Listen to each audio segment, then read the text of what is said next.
Second, they're a puppeteer to the American government, not a leader or anything like that. Because I just look at our own president-elects, right?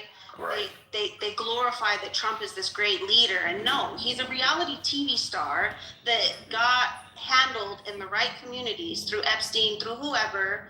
He's an Adelson whore, for sure he is. We know And that. put him at the forefront because he was a face on American television, which are on programming, and now they can sell him to the American people as their guy, as their champion. And that's what Reza Pahlavi is for Iranians. He is not a real hero. He is not a leader. He is bullshit. And he is not going to help the Iranian people at all. Because where is he now? Where's his voice now while they're slaughtering the Iranians? Where's his voice? He's a sheep. He's a sheep. And He's a lot of sheep. people don't. If they get him to the power, he will get sacrificed like 2 or 3 or 6 months after that. He's only like someone who takes the power for a time. Then they're gonna refuse. They're gonna remove him directly after. He's not gonna stay. I don't even agree with them that Reza Pahlavi is someone which is good for the leadership in Iran. He's not. He's not even strong enough to get to the leadership. He has nothing to do with it. I do suspect when the war in Iran started recently, of course, in the West, we're going to hear stories about how they killed IRGC head officials, generals, and religious leaders, especially, obviously, the Ayatollah. However, I genuinely believe they also killed the potential moderate leaders of Iran that could have taken the reins and turned it into a quote-unquote democracy. And I put it in heavy quotes. I think Mandela's in Iran that did have some backing, as long at least in their local regions, who could have potentially taken that stage. But they put into that calculation, the Israelis and Americans, that we don't want somebody in Iran that puts Iranian needs before Western needs. Western governments, just like Morning said, I think she put it very beautifully and eloquently, Western governments do not install leaders who do what's best for their people. They install leaders. Why are you saying racist stuff in the chat? I send you invite. Accept speaker invite if you want to come up. Hey, You gotta stop saying racist stuff, Sam, in the chat. It's not nice. Hey, check this out, Amir. It's not man enough to say it up here. Amir, check this out, Amir. If right now, right, if you go on YouTube, there is an infamous economist by the name of, he's a European, by the name of Howard Nicholas, okay? Howard Nicholas, right, an infamous economist. He goes on to explain, right, while he's hosting a seminar, right? He goes on, and it's literally on YouTube. Literally, I actually have the clippings of it, okay? He goes on and explains that it is essential for all European nations to keep Africa oppressed and poor for the benefit of the natural resources for all the known, the first, what's the word I want to use? The first world countries, which is synonymous, to be honest, is European nations, okay? So, with that being said, right, he said, and we will basically do whatever we need to do. Sky's not the limit, to make sure that this is what it will be. I pretty much go on and say that is that this is the same mindset that you have in Trump. This is the same mindset you had in past presidents in terms of the history of, just like the lady who just said, this is the mindset of the West. Reza Pahlavi, it put in, right, by the American government, like these gentlemen and this lady just said, will become official land at 10, maybe 15, 20 years, when he starts catching on, want to make a change. You think America is gonna allow that to happen? No, off with his head, on with a new one. How is it good thing for a foreign country to put who they believe to be a ruler over a people that's not even theirs. Just for fucking a Formula One Jetta track, I gotta go back to that. For a Formula One Bahrain track in your country, that's what you mean, like the lady said, for porn, for liquor, for promiscuity. Yo, that guy Obeta is insane. You would sacrifice your grandmother, your mother, just for that Starbucks coffee, Dunkin' Donuts coffee. That's what you sacrifice him for? That makes no sense. That's evil as hell out of you. And why don't you guys fight the sanctions? If America really wanted to liberate Iran, they start with the sanctions. I said this earlier to a man, and I have to repeat this again. This is the last time, because I know you hear people who repeat the same stuff, but this is the last time. The biggest thing with Iran right now, in the known world, I see, is that just like Burkina Faso, I know we're talking about Iran, but what's the downfall for Ibrahim Traore? You can build all you want with the help of Russia. You can do all those good things, right? But right now, the whole world is in a fucking Cold War. You don't have any military to protect your economy and the goodwill and what you want to do for your people. It goes for naught. It means shit. And one thing Iran got that I like for the last 30 fucking years or even more since 1979 is they've been fucking beefing up for their military for a day like this. And it has come. So, I mean, yeah, and this is with fucking sanctions. Think about this. This is with heavy fucking sanctions, and they're still able to defend themselves. I mean, you motherfucking Iranians should have some goddamn pride. You know, it's just crazy. It's insane to hear a lot of you guys, and I get it, because no one wants to live in a country full of sanctions day in and day out. After 1 decade, after 2 decades, after 3 decades, you're gonna probably be like, all right, what the hell? What the hell is going on here? But you gotta see who the bigger enemy is. And it's not the fucking IRGC. That's not the bigger enemy. You know, they've done fucking, we know they've done catastrophes. But listen, fucking the West has done catastrophes. And Venezuela and it's stupid. So listen, thank you. I appreciate that. But we can't hear you. Yeah. I heard it. All right. I think Kay had a question for Yado. But Kay, before I give it to you, I wanted to cover Arash's voice. He's been waiting since yesterday. Go on. Try to bring something new. Come on, man. Tough. Yeah, so thanks for giving the mic. So here's the thing. Obeda was telling me, because I was listening to Obeda, and he said, like, his country is not any better. Can you please, Arash? Stupid, please mute up. Stupid, please. Yes. So, and then also they don't have access to the oil money that they are selling to the other countries. America is controlling it. And so they don't have any freedom. They don't have any democracy. The country is not any better than and now also they don't have access to the oil money. And he wants it to happen to Iran. And the other guy was here, Hamid, as he's saying, like, oh, you guys selling your oil with a lower price. And he said like 80%. 80% is not right. First of all, we were selling it to $55 a barrel. And at that time, the price of oil per barrel was, I think, $72. So it was like 15%, like 14%, somewhere like this.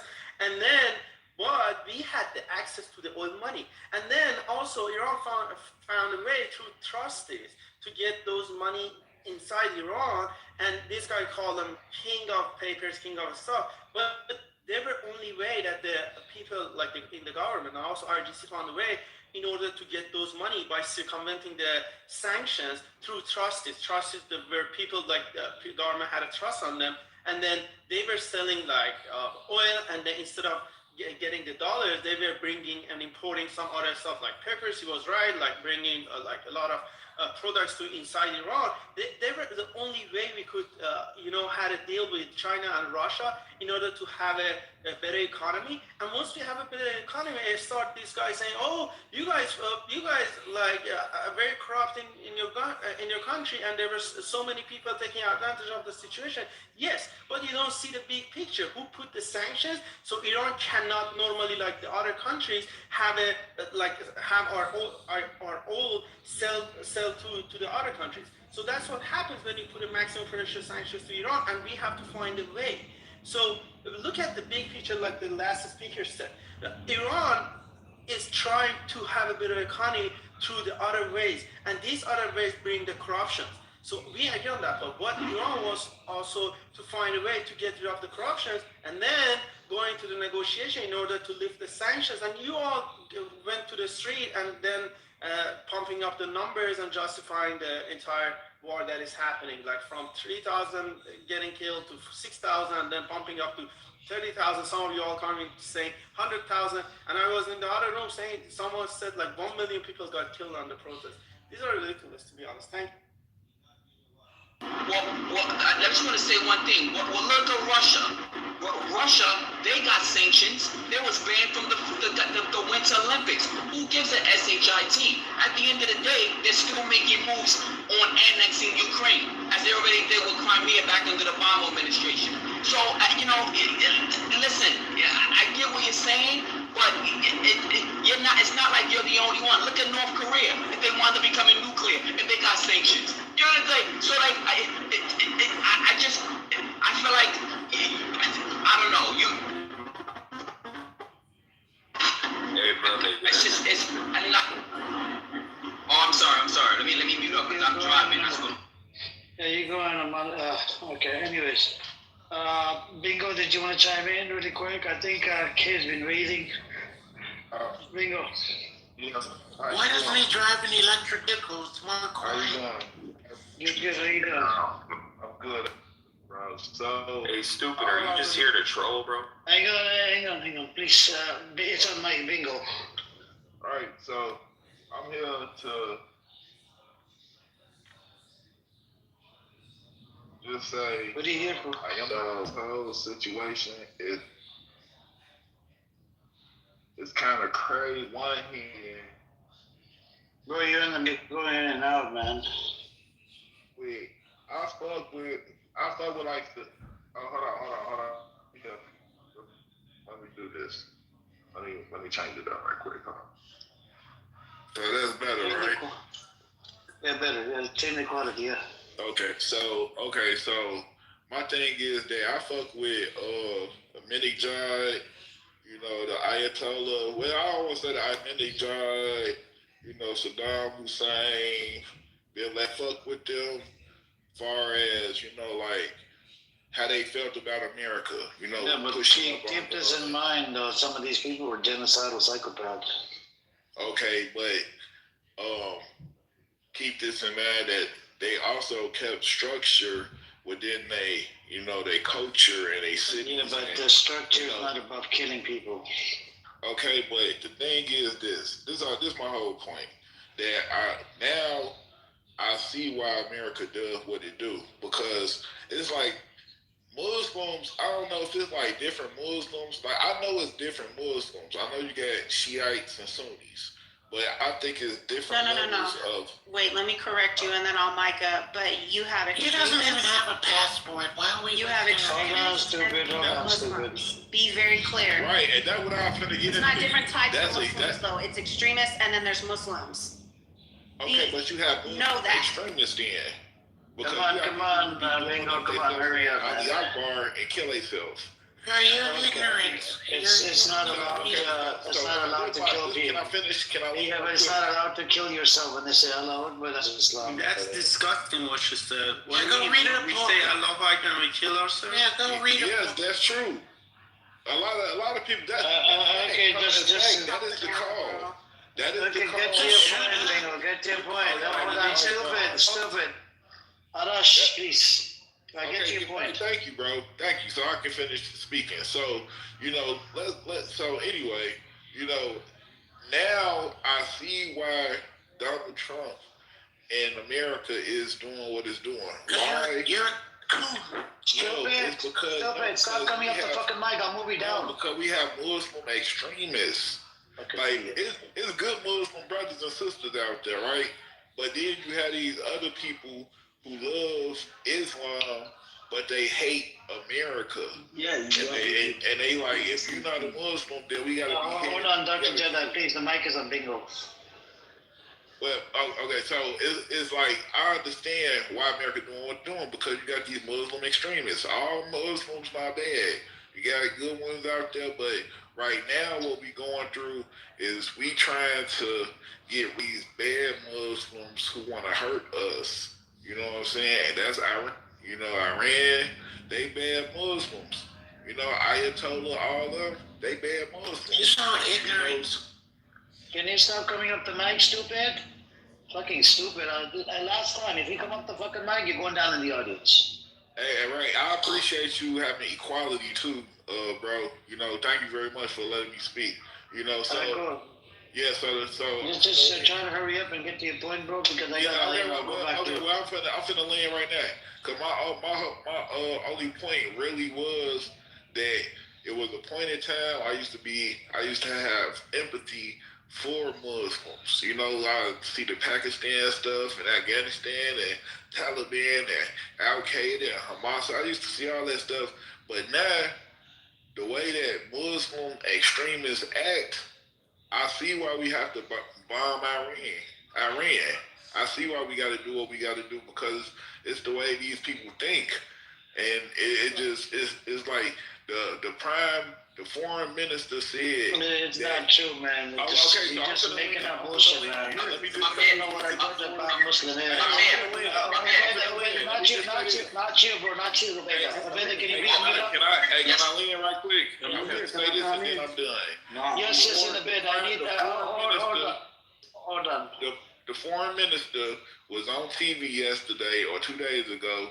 The Iranian foreign minister said that America don't understand is that Iran been planning for 20-something years for this to go against America. America just came up with this plan the motherfucking past couple days, months or some shit. So they've been preparing to do this shit. They've been motherfucking thinking it's gonna be a holy war. They've been motherfucking ready to motherfucking do the things they doing. Attack other Muslim motherfucking cities and countries and all this shit like this. Like this shit is fucking crazy to me. So we gotta kill their ass. And shout out to Donald Trump. It's not, bro. Respectfully. Hang on. I gotta give it to Kay because he's been waiting, and then we can get back in the queue. Kay, what was your question to Yara? Because there's a lot of bullshit that Bingo just spewed. You know, I feel like fucking, you know, if you're in front of me, I don't know what I'd do to you, bro. Oh my god. Yeah, that was the most lie. So much bullshit, man. Fucking bullshit as fuck. Low IQ. Don't have a fucking IQ. Very low. So go on, Kay. What was your question, bro? Okay, so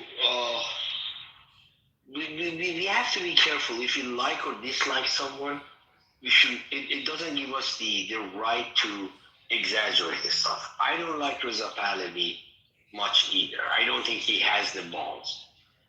But you're portraying it. No. So people are portraying it as if he's after becoming the next king of Iran. But he repeatedly and very clearly has identified himself as the transitional leader. Correct. He's not after becoming the next king of Iran. So don't let that fool you. But Kay, you agree, right? If he comes in power, the U.S. can be like, nope, you're gonna have to take charge now. You're not moving away. That can happen. But it's not his intentions, at least. At least that's what he says, and I do believe him. And the second thing I heard a little bit earlier. Hang on, Francis, hang on. Let Kay finish, and then because I don't want to give everybody a voice.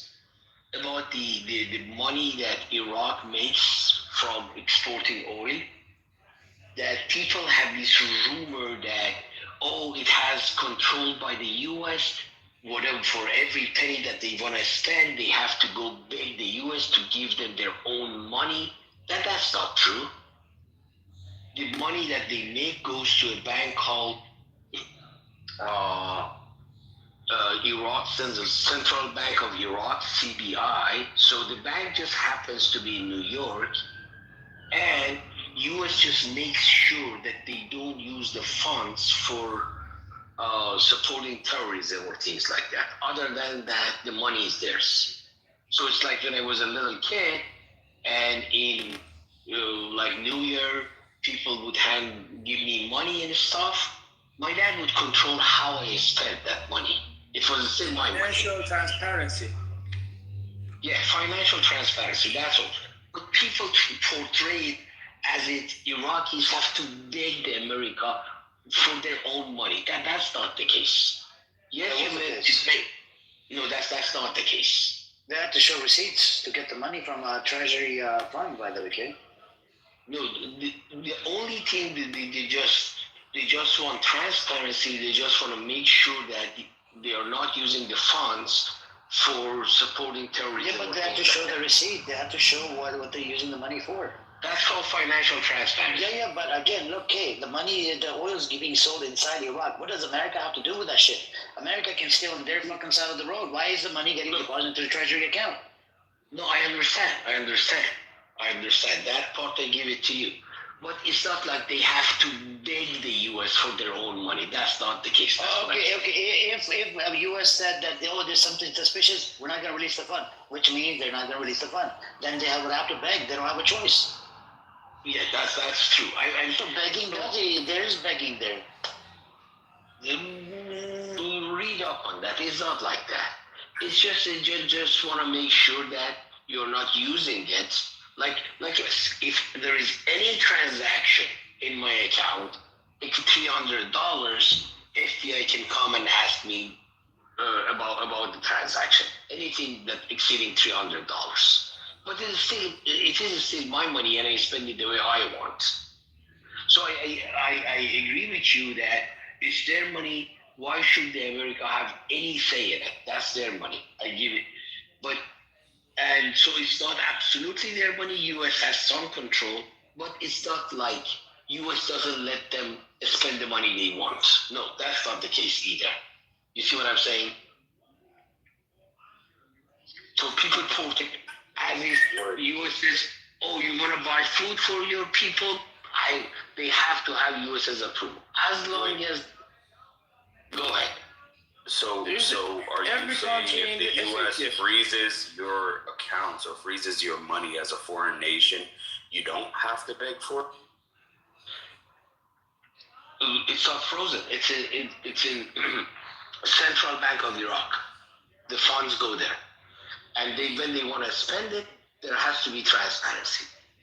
The U.S. has to know how they are spending it. The U.S. has to know how they're spending it. Which body? Yes. Which body overlooks that? Which department in the U.S. government? I have to look it up. I don't know from the top of my head. Okay, It's not even teenager. That's not even teenager rights. That's like adolescent rights. Yeah, fascist. Hang on, I'm gonna read it out to you, Kay. I pulled up on my perplexity. Hold on, Hamid, please hold on. I'm gonna read it out to you on my perplexity, right? I pulled up. Now there was this time the U.S. has threatened to suspend these flows if Iran-backed groups dominate Iraq's government, making Baghdad reliant on Washington's goodwill for its economy, described as de facto control since 2003. I'll put the article in the chat. It's from Reuters. So it is begging though. No, but which body overlooks? No. At the beginning, hold on. At the beginning, it was different. Make sure it is recent. Send it to me. I'll study that. Yeah, it's from 2003. No. I mean, at the beginning, it was like the U.S. was holding the money, and they had to beg and for the money. They even had a term for it, like only for food or something. They beg at one point. But it has changed. What it is today, whether it has changed or not, they did have to beg, correct? At the beginning, yes. But when now, I talk about the history, I talk about the early days of invasion. Yeah, early days, now. Yes, no. they did. Yeah, early days they did. But now, all the U.S. is out is transparent. Yeah, but still, that's controlling. You're occupying their own money. Their money. Yeah, I don't disagree with that. And tomorrow, if the Iraqi government pisses off America for any reason, like, I'll give you an example. So right now, America, I believe it's using the Iraqi military base, right? The U.S. military base. Now, if the Iraqi government says no for whatever reason, or pisses America off, they would hold the money. But do you believe And that they would have to beg. They would have to beg. Give me back my money. Brother, we should know in the this. U.S. hold on, in the U.S. there is control over my funds, and whenever I want to spend it, they can approve it, they can disapprove it, even without giving me any reason. Did you know that? No, they put it under suspicious thing. They call you, and then you release it. You could get released. No, there is this control over my funds that whatever I want to spend, I have to get approval. It's called wife. So wait a minute. If you want to buy a house or a Over what? Hold on. Over what about? Over what about? I was just joking with you. Like whatever I want to spend, I need to get. oh, my your wife. wife. Okay, I get it. IFA. I thought it was an acronym You're like crazy, man. I know you're hiding money Washington under the pillow. Intelligence I think. Financial Etiquette. Yeah, I think we have Cash that wants to speak, and then Bob. Ray, do you want to speak or no? Or are you just listening, Ray? Ray, are you listening? Yeah. Can you hear me? Are you just listening, or are you do you want to add something? Yeah, you can add me to the queue. Okay. So Cash, go on, and then we have Ray, and then Bob. Cash, go. No, to be completely honest, I ain't got anything to say no more. I peep Bingo just here to troll for real. I was gonna just tell him he was brain. Where's Stupid? Should I bring Stupid back up? No, he retarded. I ain't got nothing to say. Yeah. He doesn't know what this is. I ain't even did nothing. No, I'm just you a little brainwashed, bro. No, you want to say I'm brainwashed because I understand that extremist Muslims supposed to die. No. Bro, you're really retarded, Bingo. Respectfully, Bingo, listen. you don't have any knowledge about what a bad or good Muslim is. Respectfully, go on, Cash. Yes, I do. No, bro, you don't know I nothing. understand about Muslims who want a deen. Hey, how many extremists have you met, Bingo? I understand that Islam mean peace and peace mean Islam. Islam And is Muslim is but one bingo. Please, You please allow Cash to respond, and because I need I have new people on the stage. I like to get them. Okay. Hey, Go ahead, Cash. this all I'm gonna tell you, bro. Can I ask a question? Hang on. I'm in a bit. Cash, tell me on Cash. Please mute up. Yeah, all right. Okay. Hey, look. All right, listen. This all I'm gonna tell you, bro. You need to thank do a lot more reading before you even chime in on this. I can just tell how you talking. You don't know. Just being real, bro. That's why you pissing them off so bad. I'm not a Muslim, gang. I'm black. I'm a Christian from America. You understand what I'm saying? So I ain't got nothing to be defensive over how you acting like how they take it. You ain't got no reason to troll me. You know what I'm saying? All I'm telling you, bro, is you're coming from a very propaganda-fed visual, bro. Like, shit you saying not even making sense. You don't know the history of America if you think that everybody is just a terrorist outside of America. They demonize everybody, bro. That's how America do. You gotta catch on. And there's a black American in here talking about Trump. And Trump don't give a fuck about us, brother. That man that they killed over there in Iran, he cared more about us than Trump do. That's the thing. I had to wake up. You brainwashed. No, you. What the hell? Propaganda fed. You No, propaganda Cash, you fed, brainwashed. You definitely brainwashed. Who is this guy? Who's this guy? Tor, stay muted, please.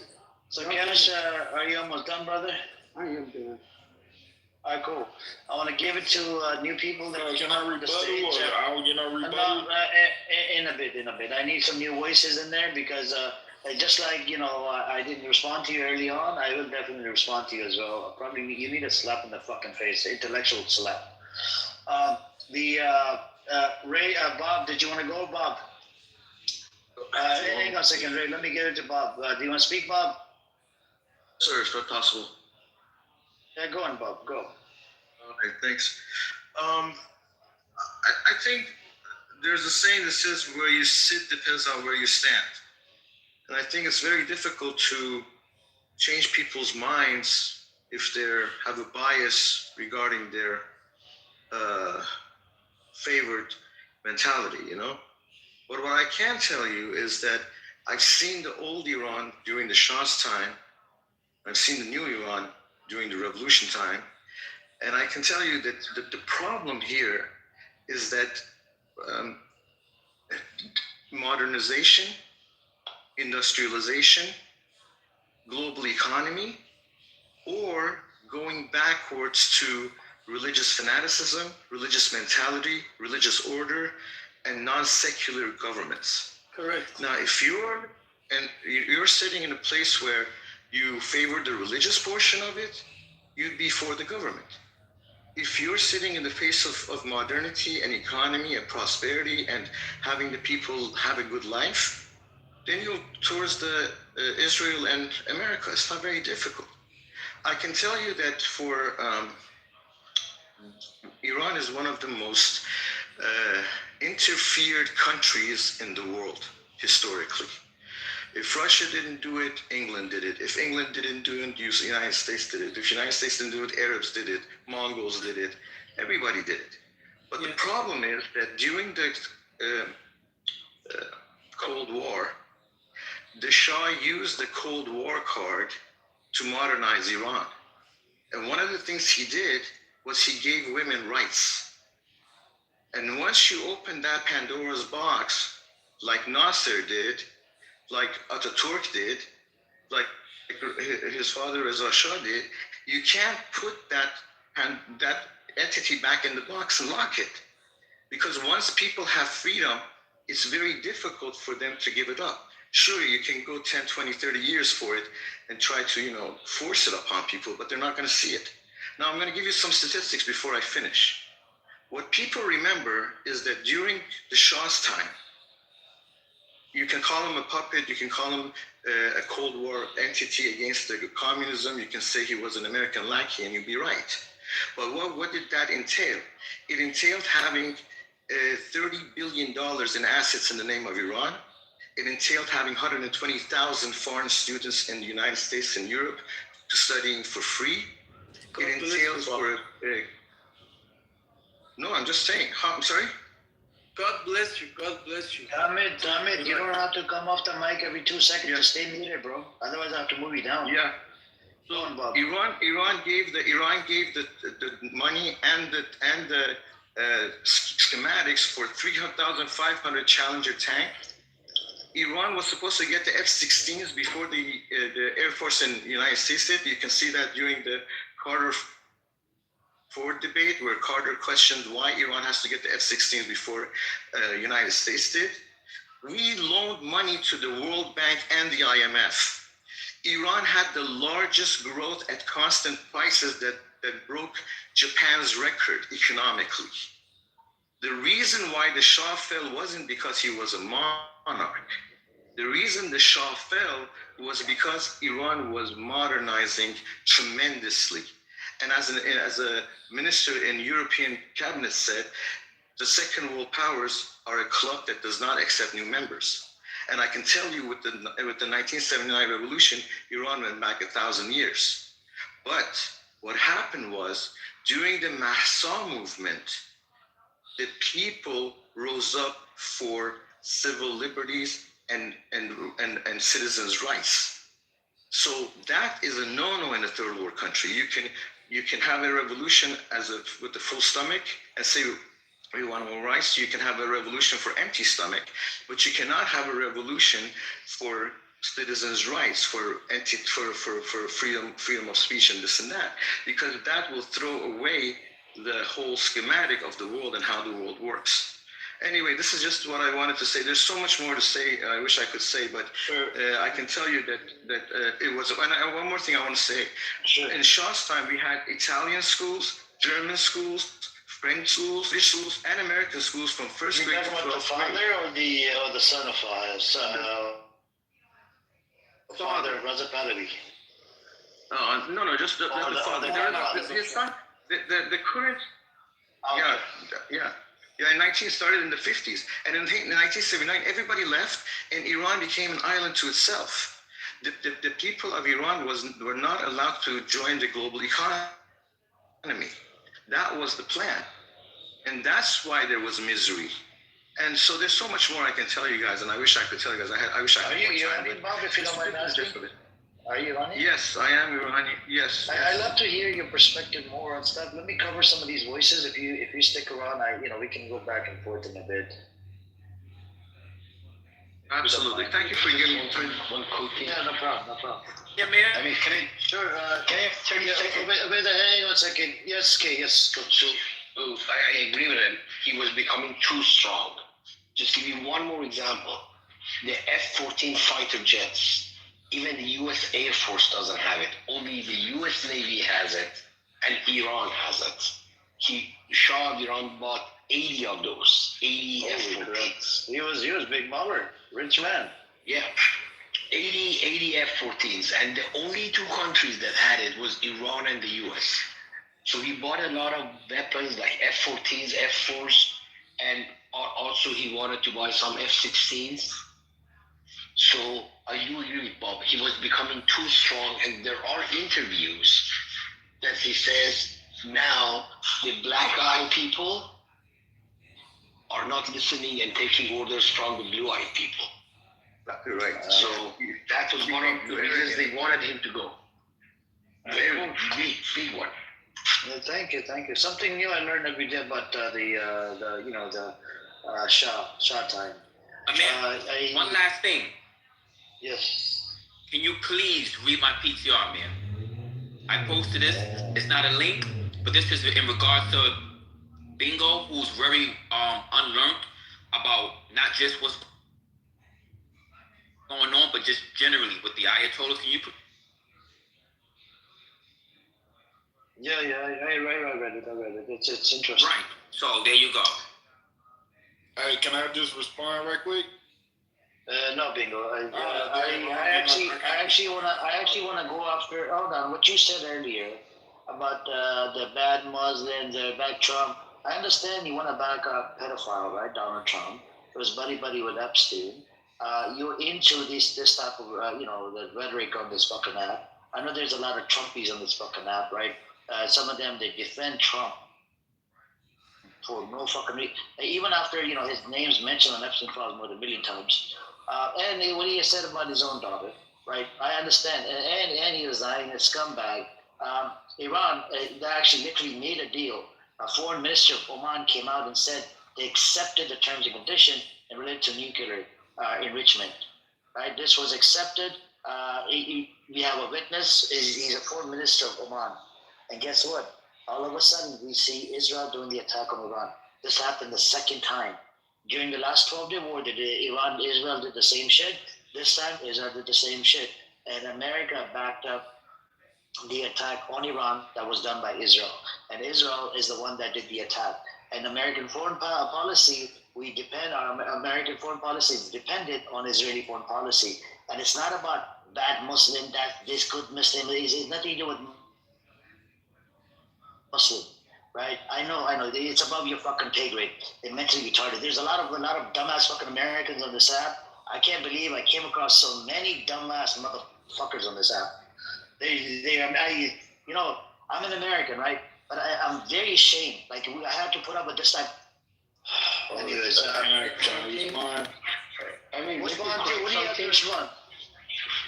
What he has, that 13, that is wrong. What Obida has in her profile is wrong. Hold on, Bingo. Within your Obida.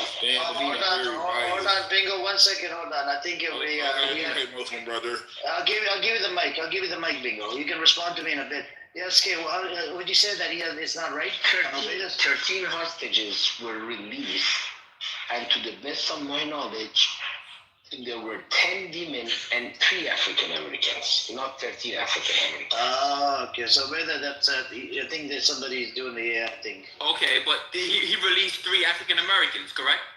Not 13, 3, yes. Okay. Women and African Americans. Okay, thanks for the knowledge. All right, but hey, 3 is more.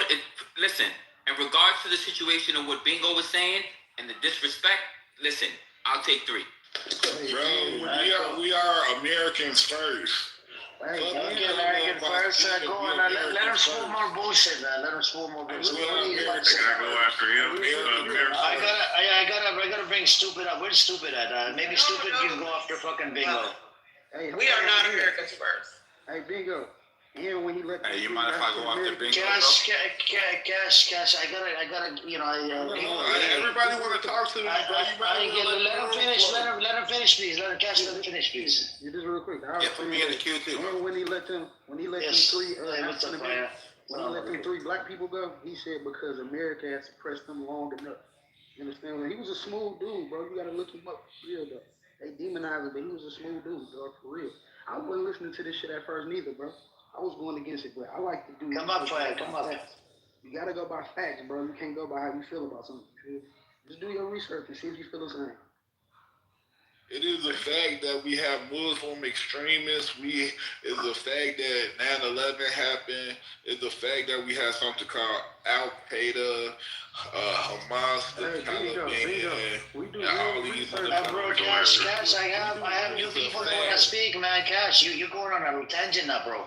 I need to give mic to these people that are reading. Ray's been reading for a while. Ray, and then you have Samoa, Perfumer. Fire just came in. So go on, Ray. What you have to say? Yeah. So I mean, I do want to hit some quick bulletin points. Just with this whole war and whatnot, and certain talking points that I've been hearing. Look, I mean, I'll just say this, right? Like, as far as I'll just deal with the Iranian aspect first. It's interesting that when you deal with certain people who are in this country, therefore, that regime falling. Right, and it's not to say that some of the things that they've done over there isn't horrific to a certain degree, but the reason why, like the people that's actually over there, which I guess there is a portion of them over there that don't want it to change, is that they don't want to be influenced by the Western powers. And they understand that with America and of course Israel, who doesn't give 2 shits about Iran, they want to reform that country into what they want, and it's not going to really benefit those people over there. Any at all, and just from this, I mean, just based off of America's history, and of course you're dealing with Israel, which is an even bigger demon. But I mean, just look at what America has done. I mean, they dropped bombs, to people who who they want to take out. They, the Panama the Panama situation.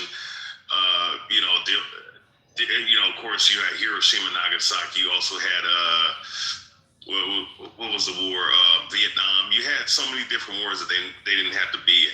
And they also created a boogeyman, a man in the cave that conspired the whole 9/11 thing with a couple operatives on a plane full of more people than their operatives with box cutters, which makes absolutely no sense. It's just, to me, it's just, they create enemies for the world to try to hate, and their people, the people that's over here to hate, to make villains out of them, so that they can have a reason and be justified in doing the things they do, stealing people's oil, taking things over. So it does not benefit the people over there to go for America to be up in this business with them in Israel. And Israel dragged them into this situation. And so I'm gonna segue into the part with a lot of people who are pro for this, which is insane. Like, there's already analytics right now that are talking about the gas prices going up and food prices going up, because when you go into war, this is what's going to happen. And I've said this before on many in different panels. I believe one of the generals just a week ago told Trump that listen, we don't have.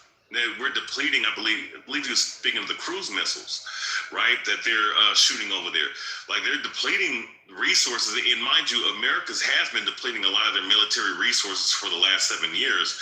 But going to war with Iran, and it's just funny how, you have people who are pro for this don't understand that this prolonged war is not benefiting America. It's actually weakening the military. You have literal military personnel that are literally trying to get the hell up out of this shit, because they don't want no parts of this shit, right? With Iran, because there's no purpose to it. And there was another thing that's I can't name it off the top of my head. Of other missiles that they have and other stuff that they have that they're depleting right now. So this does not benefit anybody over here in America, and it's also going to cause a global financial crisis because of because of the oil. You know, that can be expended by this situation. So right now, when I start to hear people try to rationalize why this country is over there doing the shit that they're doing, you know, I mean, I'm speaking specifically with people in America, speaking with this talking point.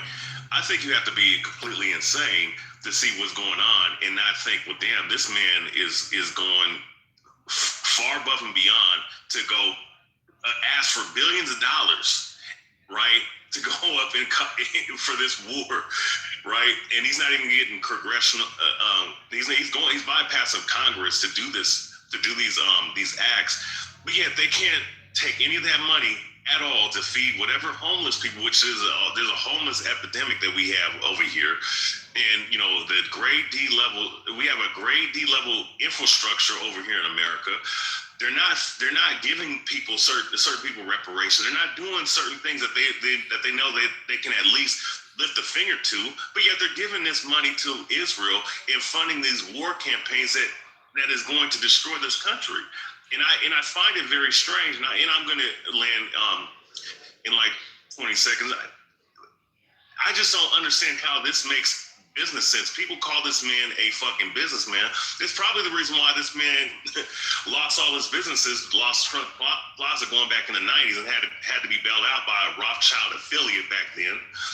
It's probably the reason why he bankrupted all this shit, because he's bankrupt in America right now. And I'll land here. I think anybody that is supporting this shit, right? I don't care if you're American, Iranian, and don't look at the bigger picture down the road. I think you're a damn fool. Now, who this might benefit, and I'm in here, it might benefit, you know, the BRICS nations, because they want to see, you know, China and Russia, they want to see America fall. And if the American dollar is going to be destroyed because of this, then they're going to be the ones benefiting of it. But if you're pro-America and you're sitting up here saying, I'm an American citizen, and you think this is a good thing, you're out of your goddamn mind, man. And I'll land right there. Thank you. Samoa, it's on you, brother. And then we can, and I want to get maybe some of your voices, and then maybe we can go back and forth. Yeah, I appreciate it. And I just wanted to it'd be my turn, on right? a couple of things, right? So, bro, I don't want to hear from you, retard. Well, let me just point out a couple of things that you said, and then I was going to ask Amir if he could kind of respond to this. So you mentioned like the Barack Obama agreement with Iran as far as like their nuclear ambitions and the enrichment of uranium, right? Not Barack Obama. I was talking about the recent agreement with Trump. What was the recent agreement? A recent agreement was about the nuclear enrichment. You know, they wanted, I think Trump wanted the Iranian regime to go down on the percentage. I think less than 3% or something, or 5%. And according to Al Jazeera, they agreed to the terms and conditions that were set up by America. This was mentioned in Times of Israel, Oman FM, Foreign Minister of Oman, right? He said it. And all of a sudden, we see an attack on Iran out of nowhere. And he changed his tone. It was never about nuclear. It was about regime change. So let me ask you this question. So, like, it doesn't really make sense to me, like, if they're at the Geneva, like, negotiating, and then both sides announce that there's going to be another meeting. If there was, like, a conclusion or an agreement, there would be no need for another meeting. So I think that what they're talking about is the structure of something that wasn't actually, like, agreed upon. But if you were to take what they're saying as far as this side in their negotiations with Kushner and forget the other guy's name, when he says, hey, the date... Who? Witkoff. Oh, yeah, Witkoff. So Witkoff. So what they say, hey, from the very beginning, they said that they were holding on to enough uranium, enriched uranium, to make 11 bombs. Like, just at that very moment, America's looking at you a lot different, because it went from you guys trying to get there to you guys already there, right? So, like, the negotiations that you kind of, like, walked in on has changed. It's totally flipped on its head at this point, right? But if you look back at 2010, as far as, like, the security, the United Nations Resolution 1929, this was a consensus around the world for the Security Council for Iran not to obtain, like, nuclear weaponry, or, like, even the advancements of the technology, right? So then you kind of fast forward to 2015 with Barack Obama, and it kind of seems like the rest of the world knows that these guys are bad actors. The weird part to me is like how people are conjoining America's motivations to Israel's motivations, and there's going to be a lot of overlap. But there's an overlap with even the Sunni countries when you talk about the GCC countries. So there is a consensus, and you can kind of see that in the Security Council. There was no international consensus in 1929 prohibiting Iran from having nuclear weapons. Oh, do you have any stats on that? Yes, it's called the United Nations Resolution, the Security Council, 13 countries, Russia, China, America, 2010, was signed in 2010. Yeah, but the Resolution 1929 key points, this was the fourth round of UN sanctions on Iran, building on prior resolutions. 1696, 1737, etc., demanding Iran suspend uranium enrichment, cooperate fully with IAEA inspections, and all ballistic missile work capable of delivering nukes. Yep. So notice that last part right there, the ballistic missiles, the technology to be able to advance. So this is what's being addressed in 2010, right? But if you look at the agreement with Barack Obama, ballistic missile technology isn't actually in that agreement. It's only the enrichment portion to that. So when Trump came into office, Trump said, hey, we're starting to see you guys spend a whole bunch of money on ballistic missile technology. The second part to what you just read there as far as the 1929 agreement, right, or the resolution. So then Donald Trump says, hey, we need to add this to the agreement, right? And then they're saying, no, we don't want to do that. So Donald Trump But there was no international consensus. No, but well, the international consensus is the United Nations resolution. Like, that's the international So when you get that's not an international consensus. Wait, hold on. So, like, we're talking about the Security Council for the United Nations. What do you mean? Samoa, UN didn't exist back in, you're talking about 1929? No. It's Resolution 1929 in 2010. Okay, so the UN came about after World War II, you agree? No. The resolution is not in 1929, the year. It's resolution number 1929. I understand, but you made a claim earlier in 1929. There was an international consensus. No. 2010. In 2010, resolution 1929 was agreed upon. It was an international consensus that where they are not to receive nuclear enrichment levels nor technology to advance nuclear weaponry, right? This is the ballistic missile technology that they advanced in after the deal was made with Barack Obama. But that only addressed the uranium enrichment, not the ballistic missiles. There you go. There was no blanket. Hang on a second. There was no international consensus either on 2010 by the Samoa. Right. International consensus aside, Samoa, you're kind of on two things and slamming. Just hold on real quick, brother, so we can parse this out real quick, bro. So in 2010, the United Nations Security Council, 13 countries, Russia, China, America, all on the same side, right? All agreed to Resolution 1929, which barred Iran from obtaining nuclear enrichment to levels of 60 or above and ballistic missile technology. Okay, I'm going to read it out to the room now. I'm going to read it out to, hang on, I'm going to read. There was no blanket international consensus in 2010 declaring Iran was outright not allowed to have nuclear technology or capabilities. Instead, UN Security Council Resolution 1929, June 9, 2010, represented a strong multilateral push backed by 12 of 15 members imposing sanctions on Iran for defying IAEA demands and prior resolutions by advancing uranium enrichment and related activities at undeclared sites and sites like Qom. Yeah, that's what I'm saying. Okay. Yeah, but they didn't outright block. It wasn't a ban. It was just like. No. What I'm saying is those that are perceived as their allies are on this resolution saying they shouldn't have it. Okay, so when I say international, so just real quick, bro, like when I say international consensus, that means consensus from both sides of what we perceived as allies and foes. Yeah, but there was no blanket consensus. All I'm saying is, brother, you're misrepresenting my position. You can't use the word consensus. You know what I'm saying? Some more. Hold on. So like, if there's 15 council members, foes and allies, and 13 of them, that's the consensus, right? That's the majority. Agree, that's what I'm talking about. They're reflective of the United Nations Security Council. Okay, So 12 or 15 that being members. said, 13. That being said, I just want No, there's 12 or 15 members, 12. it's 12. No, I'm talking about who voted on it. Yeah, 12. Yeah, 12. I just told you 12. Whatever, but what we say, I don't understand like the pushback. I think I'm making sure we're on the same page because we have a big crowd in the audience. Make sure the right information goes to them. You know what I'm saying? No, that's totally fair. So like I remember 13, but hey, if it's 12, then it's 12. But there was the consensus before Barack Obama created, because one's being descriptive and then one's being prescriptive. When Barack Obama put it like within the four corners, Donald Trump came into office and said, hey, that's not actually good enough. You need to include the ballistic missiles as well. And we're going to pull out of this actual agreement until we're able to place this into the agreement. And then Iran says no. Here's the problem. Real quick, what's the problem? Brought the ballistic missiles in again.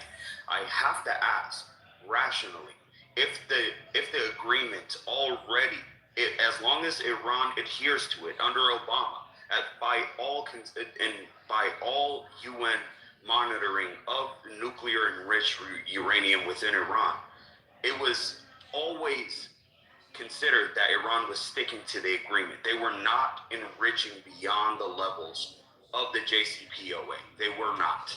Every UN inspector in Iran during that agreement conceded to that. So if they did not have the enriched uranium necessary to build a nuclear weapon, why can't they have ballistic missiles? India has ballistic missiles. Pakistan has them. China has them. They also have nuclear weapons as well. But there is no, they're not enriching under the JCPOA. They were not enriching to levels to build a nuclear bomb. So you don't even want to deal with the argument that I'm them presenting having here, right? ballistic missiles at all. All right, Here's my theory. My theory is the you're U.S. kinda hijacking want my them to time. have ballistic missiles because that's the only way they can defend themselves against the United States. No, that sounds good, but if you're just looking at the way that the order of events have occurred, you can clearly see. You say you can't do one thing, they agree to it. So then they start putting massive investment in something else, which is the technology that actually delivers the nuclear or like warhead, right? But they're not building the material for a nuclear warhead. Just hold on. If we were to take Witkoff and Kushner at what they're saying, if they've already told you that they have enough uranium for like 11 for what? If you go back to 2015, like when you're listening to the representatives speak on this actual topic, they're saying, hey, why are you guys building these massive structures just to develop enough uranium to be rich for like civil uses, right? There's no reason why you should have this amount of infrastructure if you're only going for this amount of like nuclear enrichment. Okay, so but there is people a are. reason. Well, hold on. Yeah. Let me ask you this question: do you think that Iran was giving this to the agreement that you're referencing under the JCPOA, before Trump ripped it up? Yes. All right. Yes, so they were. Wait, hold on. Like you say that so confidently. So if I'm able to like provide the receipts to you that there was a lot of pushback during the Barack Obama administration just to gain access as far as like the inspectors that were there, that they were being restricted of going into certain places by the government of Iran, you would change your position? But they wouldn't be beholden to the JCPOA if that was the case. The JCPOA demanded access, access. We know what the agreement is, but okay, so can you give me a receipt that says Iran under the JCPOA before it was ripped up by Trump? Yes, under the Obama administration. That Iran barred UN inspectors from any nuclear sites. I do want to read it out to the room. I pulled up something else as well. Ongoing relevance at JCPOA endorsing Resolution 2231 2015 softened the calls upon Iran to forego nuclear-capable missile work for 80 years until 2023 with snapback provisions now invoked amid the 2026 war. So, what do you think about that? So from that statement, it literally says from 2015 to 2023, it implies that Iran was adhering fully. What? So yes. Even 1 year after Trump withdrew. Even 1 year after. Amir, can you read that one more time? Yeah, let me read it out to the room again. JCPOA endorsing Resolution 2231, which was issued in 2015, softened to calls upon Iran to forego nuclear-capable missile work for 80 years until 2023 with snapback provisions now invoked amid the 2026 war. So under the JCPOA, there was a provision saying calling on Iran to not have nuclear capable missiles. What the bro? These missiles that they have right now. Now, what they're talking about is the range, but the technology that they have right now. They softened it. It wasn't really a ban. It was they softened their tone, I think, on. But what you're saying is because of the JCPOA, because he's talking about come on, bro. Like he's talking about the 2026, the actions of like right now, right, has snapped back certain provisions that existed within that agreement. Yep. Right, so that's what he's referring to, right? For some reason, this gentleman, like, wait a minute, how do you snap back? Because it existed. Because it existed then. How do you snap back? Because it existed then, right? Then it no longer existed. When did it stop existing? As soon as Trump ripped up the order. When did he rip it up? Yada had violated the whatever provision they had. So at one point, if they violated, because okay, real quick, Amir, when did Trump rip up the JCPOA? Now on my side, let me pull up the article. 2017 or whatever. 2017, right? Yeah. So how does Iran get a snapback to adhere to an agreement that was ripped up by the U.S. in 2017 in 2023? They're no longer obligatory to it. The U.S. ripped it up. It's deeper than that, though. Like, it's not even legally binding. Yeah, I don't think you're trying. If I have an agreement between you and me and you rip it up, I am not adhering to that agreement. No, he's not saying that that agreement like exists right now. He's just pointing out that there were certain provisions within that agreement that are now being implemented at this moment. Like he's not talking about being but they're no longer legally binding because they ripped up by the U.S. Bro, are you not tracking what's going on? I'm saying if you rip up an agreement, the agreement is no longer legally binding. Bro, we all agree. Okay, so how do you snap back into, this was a provision in the agreement that was ripped up 6 years ago? By bringing it back up. How do you bring up an agreement that was already ripped up? Not an agreement, a provision within an agreement. The provision is no longer an agreement. Oh my God, this is horrible, bro. Oh my God, fam, if we have a contract for a house and you ripped it up 6 years ago, and then break a clause let me use an analogy. I put the article in the chat. Let me use your analogy here, okay? So in the agreement of me personally, say something. The way you guys are arguing. Sure, right. If I could just say this real quick. Sure. After some more, you have the mic, and I want to give it to. We have the brother. What's his name? Bob. I think Bob wants to say something as well. So go on, some more. Thank you, Amir. All right. So you and I have an agreement 10 years ago. I was gonna pay $20 on a house, and if I were to like forfeit or like not live up to the obligation, I would forfeit the down payment or something like that, right? Then I rip up the agreement. It no longer exists. Then 10 years later, right, I'm going to use that whole little lose your whole down payment, whatever the hell provision that was there to apply it to today. The agreement doesn't come over here. Just that one little provision is now reflective of that agreement, is now into this new thing. That's how Hang on a second, Yada. Hold on a second, Yada. Hold on. I want to give it to Bob because of the what was it? Morning. Morning, do you want to say something? Morning. Yeah, thanks, Amir. You guys are arguing over the JCPOA, but it was never fully banned to begin with. So the verbiage that you guys are using, you have to read the treaty. You have to read it because it didn't ban the production of the missiles. So go back and read it. Oh no, we know that. But that's why Trump jumped out of it. He wanted to include the missiles. Yeah, but there's no point jumping out. It wasn't mandatory. Like they can still create them though, and so the whole premise of this war is false. So the fact that they can still create war weapons, and then we're there for war. Like, come on, tomato, like what? They're gonna say because Donald Trump broke the agreement, they were free to go acquire. I think Bob wants to chime in. Yeah, Bob wants to chime in. Absolutely. Hang on, Yada. Hang on, go on, Bob. So during the Shah's time, it was Europe who built nuclear reactors, and it's very expensive. It's like close to $1 trillion to do that. Then, and it was 1 year away from being finished when the revolution happened, and they destroyed the reactors, believe it or not. And instead of Europe building them, Russia built them, because England and Russia came together to get Iran out of United States hands and go back before pre-World War II, when Iran and Russia owned Iran. Now, all this JPOA, all this stuff is just ridiculously bullshit, because now what's going to happen is these have to be destroyed, so United States have to build them from scratch and make $1 trillion. You see? It's actually very simple. Okay. And who else was it? Anybody else want to talk about the same? I mean, the response to what we were talking about the this particular thing.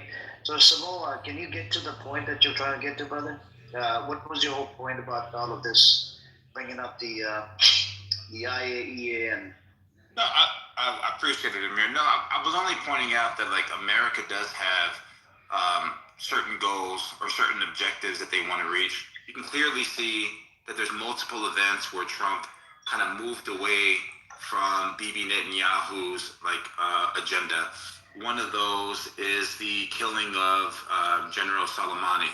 I don't know if anybody can find the articles where Trump kind of spoke candidly after he left the White House in his first term about that event, had some sparse words for Bibi Netanyahu. Also the negotiating of the Security Council with the Gaza deal.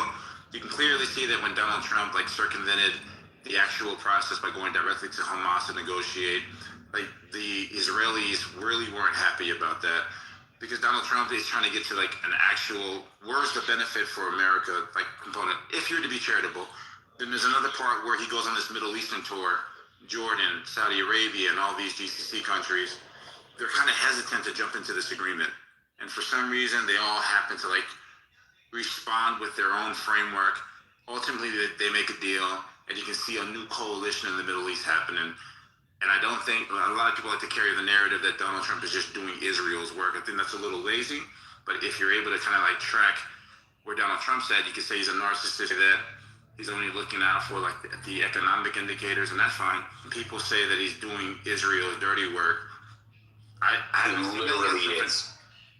Well, there could be certain things that we can share in common, and to reach my objectives, and you're saying you're going to do something, it's easier for me to reach my objectives by just aligning with you with my mission. Okay, can you rationally articulate? Hang on a second, Yada. In relate to Lebanon and relate to Gaza ceasefire, it has been violated multiple times by one entity called Israel. And Trump gives them the free pass to violate any type of treaty. Yesterday, I actually talked about this. They've killed 9th Palestinian American that has American passport. As a U.S. citizen, they're supposed to provide you protection. And this fucker, this pedophile in the office, instead of condemning it, he goes, oh yeah, we're looking into it. He was killed by IDF, by the way. No fucking reason, And these psychopaths, they don't want to protect.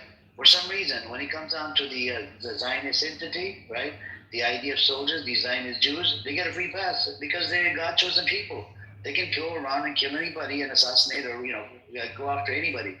But when it comes down to other countries, oh, you can't kill Americans, you can't do this, you can't do this. And America and Israel are the only countries that violate international laws all the fucking time.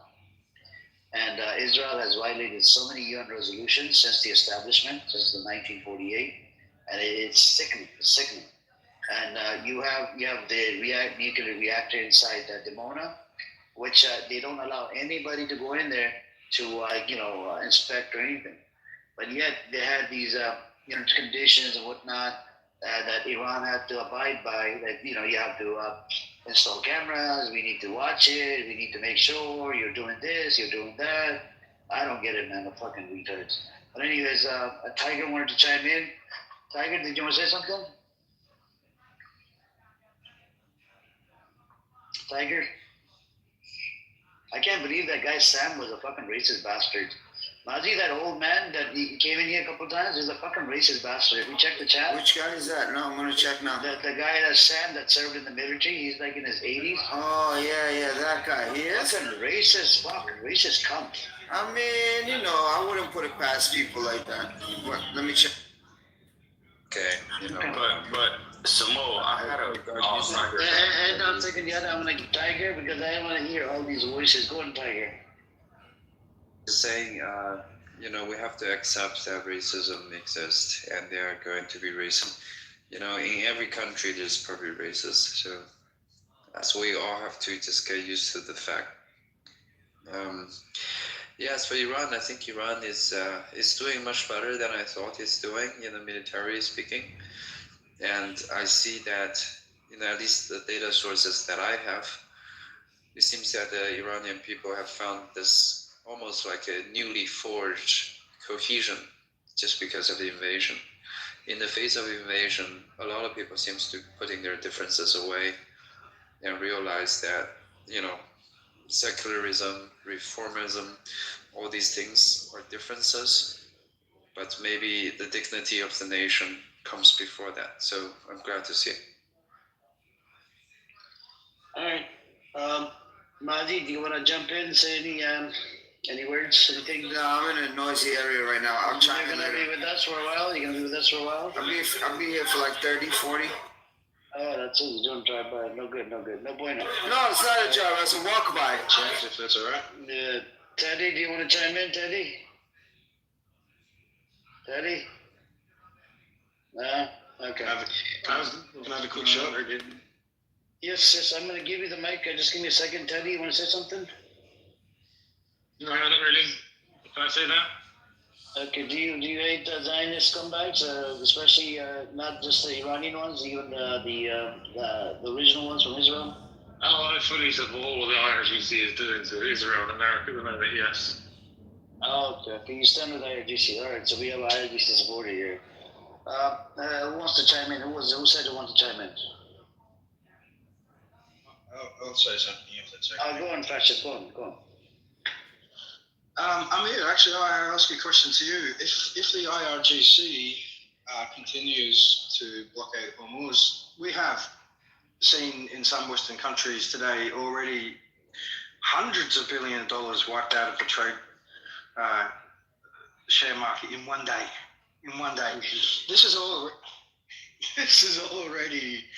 This is already getting to a critical point now. Now, Amir, if you live in the West, what are you rooting for the? I just paid $5 a gallon, brother. I just paid $5 a gallon. You're in Canada, eh? I'm in Los Angeles.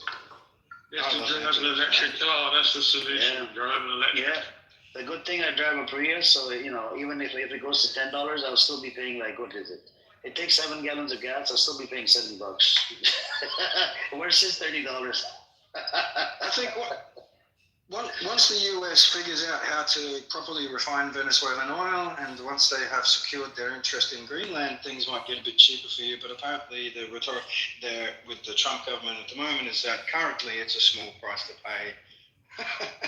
Yeah. The UK listen, the UK. Dr. Z, even at Costco is $5 a gallon, by the way. Local Costco, my local. Are you serious? Oh my God! It just came out that the UK has only 2 years worth of reserves on gas. 90 days.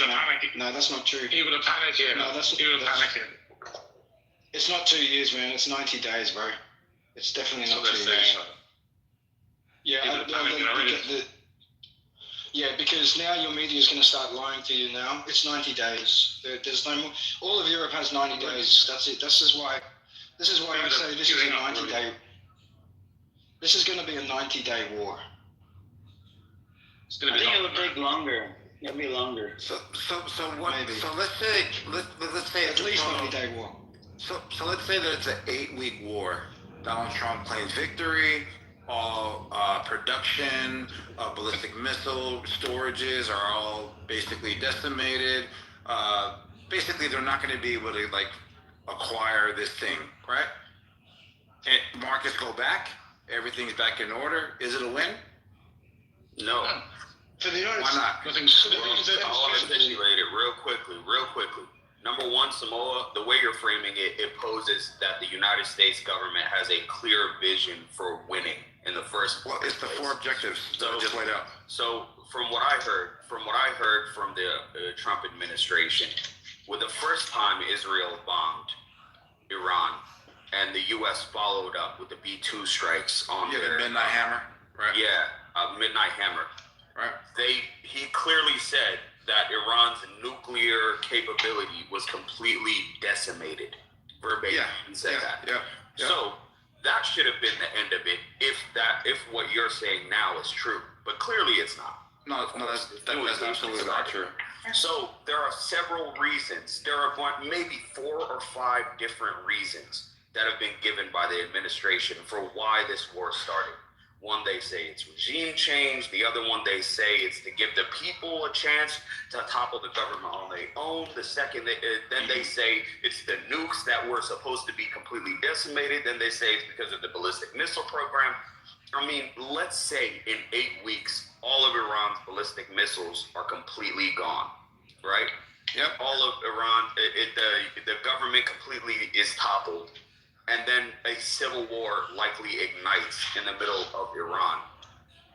Yeah, the terrorist group is just going to come to power and take whatever's left of the Shahed drones and blow up any ship going through the Strait of Hormuz. How is that a win? Well, you're kind of making like a lot of leaps here, right? So, no, I'm saying, let me just what does point out winning look like? Basically, what's the victory here?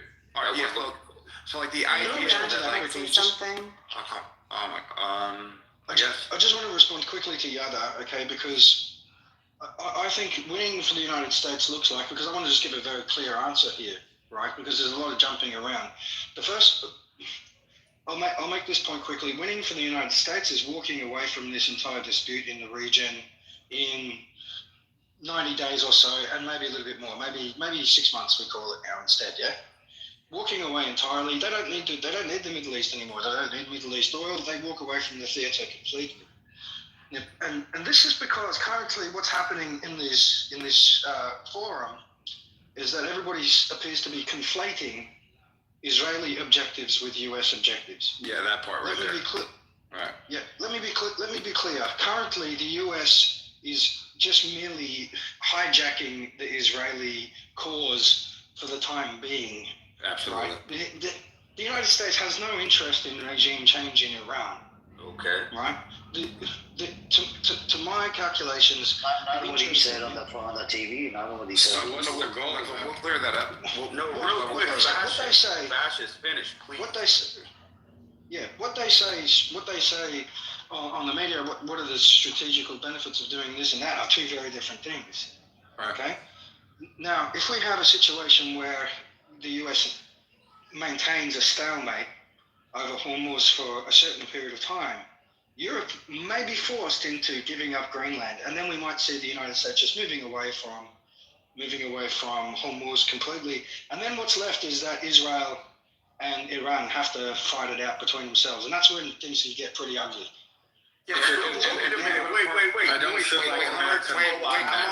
Next, bro. Come on, bro. I think. I'm gonna respond to you. No, please. The most outrageous shit. Bro, come on. Hang on, yeah, because there was Samoa wanted to speak, and then Morning wants to make 2 points as well. So go on Samoa, Morning, and then we can come back to Yada. America's not able to. There was pretty. Hold on, Ian. It's not on you, bro. Respectfully, calm down. Yeah. So what he said was absolutely right. So if you look at the Epic Fury objectives, and then you look at the Roaring Lion objectives, you can clearly say that they're using regime change in like a different context. When they're talking to Trump and they're like, hey, do you want there to be a democracy? He says, no, I don't really care. The religious thing works as long as they kind of see us in a good light. Then you can look at the Israelis, like meaning that they apply to that. They want to remove that whole ideology that they believe is like poisonous or whatever, right? So you can clearly see that there's two different meanings being applied to this term here.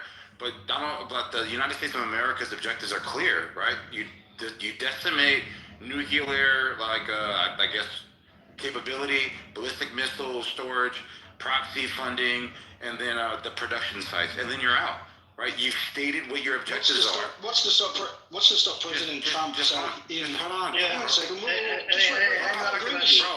let me just... Fascist, hang on a second. Let him finish. I got to give the warning, brother. Just hang on. I'll give you the mic in a bit. Right, and then what I'm pointing out, Fascist, is that when you say 6 months, me personally, I think that's a loss. I think he needs to get out a hell of a lot earlier than that. Like, I'm giving him 10 weeks. Like, if that, right? Because to do these 4 things, it shouldn't take you 6 months. If there is 6 months that you're applying to the clock now, you're doing other things. So, like, this right here would, like, taint his legacy as far as, like, what his promises are when he says promises made, promises kept, right? So, like, he needs to be able to stay within this 8 to 10 week window and they get the hell out before his economy, like, you know, it basically breaks down in shambles. If you could keep it short, bro, I got to give it to Morning. I'm good. I'm only pointing out that what Fascist was saying. All right, cool. Absolutely right. Morning, Morning, and they're fleeing the hang on, Fascist, hang on a second. Hang on, go on, Morning. Thank you, Amir. I feel like a parrot, but I feel like it needs to be repeated over and over in this room that America makes no move strategically in the Middle Eastern region, the Western Asia region, without the approval of Israel for the Greater Israel Project. Point number 2 is that you guys keep talking about a short war. The only way you're going to see short war in this type of situation is a repeat of Nagasaki and Hiroshima. We will use nuclear weapons for it to be short. Please remember that. We have historical damage on our war record for those type of things. So let's not hope that this is a short war, okay? Because that's not how America works. Okay. So, Yada, you go, and then I think Rob. Okay, Rob real wants to quick. jump in as well. Yeah, real quick. I'd like to be a cute. I can. Yeah, please, right after me. I got you, brother. I just have to point out the big elephant in the room. I asked YouTube specifically what winning looks like. Fascist said, verbatim, winning for the U.S. looks like pulling out of the region, the Middle East entirely, and leaving that quagmire to itself. I don't see how starting a war with Iran even comes close to helping that eventuality come about. You're kind of bogging yourself down in another war and forcing yourself to stay in the region. That point addressed. I don't know where Greenland comes into the equation here. Neither one of you, neither Fascist nor Samoa, answered my question when I said, what does winning look like? You have failed to articulate what a win to this particular military engagement. Yada, do you mind giving, hang on a second. Hang on, Rolf, before you go, can I give it to Fascist for a second? Fascist, go and respond, and then Rolf. Thank you very much. Okay. Yeah, if you like. That's only it. Right. To understand what I mean by that, you need to understand what the long-term U.S. strategy is here. If the long-term U.S. strategy is to maintain U.S. dominance, and this relies on resources. So they're not trying to pull out the Middle East now. Let him That's what he said before. Now it's U.S. dominance. Come on. I'm being very clear about this. The best interest for the United States would be to sustain this stalemate for as long as they can, and then to pull out. Because when that happens, Europe is already so significantly disadvantaged that the Greenland acquisition is going to be a lot simpler. Trump said, let's go back, let's wind the clock back, just say even just 6 months. We have a situation where Trump is refereeing between Iran and Israel. He even swore on national television, these people don't know what the fuck they're doing, right? And he didn't want regime change in Iran. He was not interested in regime change at the time. What changed was the Greenland deal. The Greenland crisis went bad. He walked away with his tail between his legs, and he said, I'm going to get Greenland no matter what. So how does attacking Iran factor in? Hang on, Yada. I got to give it to Rolf. Rolf, go on. Rolf. Hi, yeah. Fascist, you're making some interesting points. I appreciate that you come from things from a bit of a more fresh angle than most people here. And the one thing I do like is that you point out that the US is basically intent on wrecking and degrading Europe. However, one kind of wonders why. Why would our good friends over there in America have it in for Europe so badly? Well, they're all left-wing governments. Oh, really? They're all left-wing governments. Yeah, but it's the Trump regime doing it, so. Let him finish, please. Let him finish. Hey, you mind if I get back in that queue, brother? Yeah, I'm gonna put you in a queue. I have to give it to Dean right after Rolf, and then I'm gonna come back to Bob, and then I'll put you in a queue. You're after Bob. Go on, Rolf. Can I get in the queue too?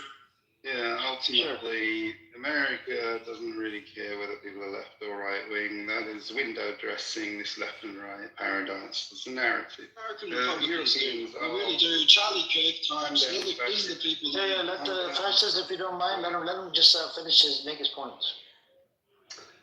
Americans are joined to the hip with Israel, and they were joined to the hip with the British for a good long while. This is how superpowers and alliances work. They don't last forever. And when we arranged World War II, we decided that our best fortunes would be to join ourselves to America and try and remain the hegemon for another 100 years or so. That alliance is fading over time. Europe is waning as an economic power. That's the reason the superpowers are drifting away from Europe, because they don't see it as advantageous so much anymore. But there's no reason for America to be hostile to Europe whatsoever. Culturally, it is basically a European country. However, there is one entity that historically despises the Europeans, and that's good old Israel. They will never get over the Holocaust. They were persecuted by nearly all the European nations for hundreds and hundreds of years, including many of the current people in Israel who fled from Russia, Germany, Poland. Don't forget the Poles persecuted them as well. We have this weird idea that Poles are just friendly to Jews now. It's not the case. They were completely anti-Semitic along with everybody else in Europe. And many Israelis just despise Europe. So they're happy to see Europe go down in flames. However, they're also happy to grab Ukraine, and that's going to be Israel Part 2. So there's that dynamic going on. But back to his thesis that America is now autonomous, that is an outdated, romanticized notion of what America is. America is now completely and 100% joined with Israel policy, especially in the Middle East. And that has been, they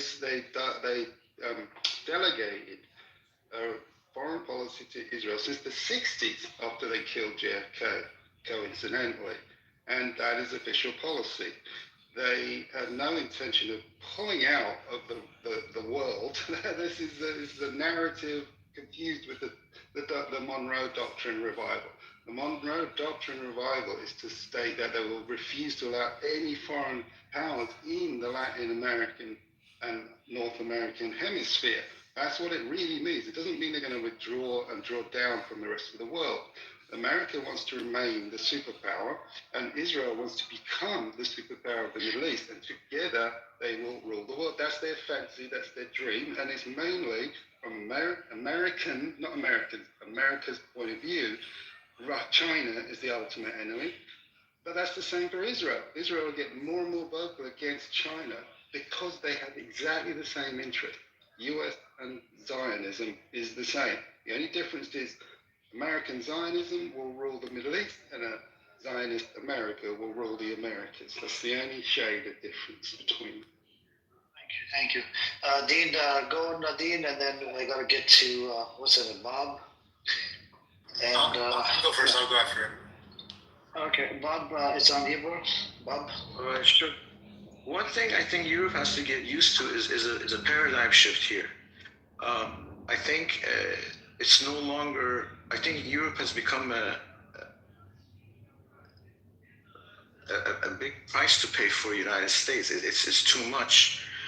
I think it favors the U.S. foreign policy to make Iran the police of the Middle East, like it was back in the day. Israel can't do it, and they need Iran because it has a population, it has a history. And when it becomes the police of the Middle East, then the radical Islam will be taken care of. I think that's number one. Number two is the fact that I think Venezuela and Cuba are coming back to the United States.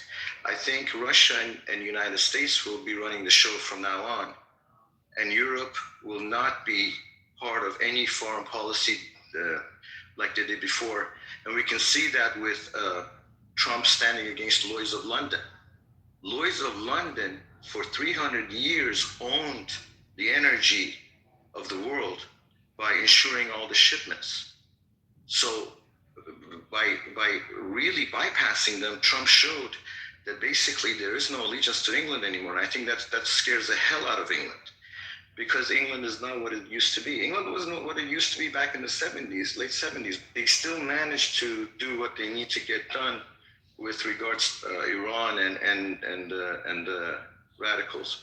But I can say one more thing here regarding that, is that there was a picture, I think, and for me, I think it all started from there.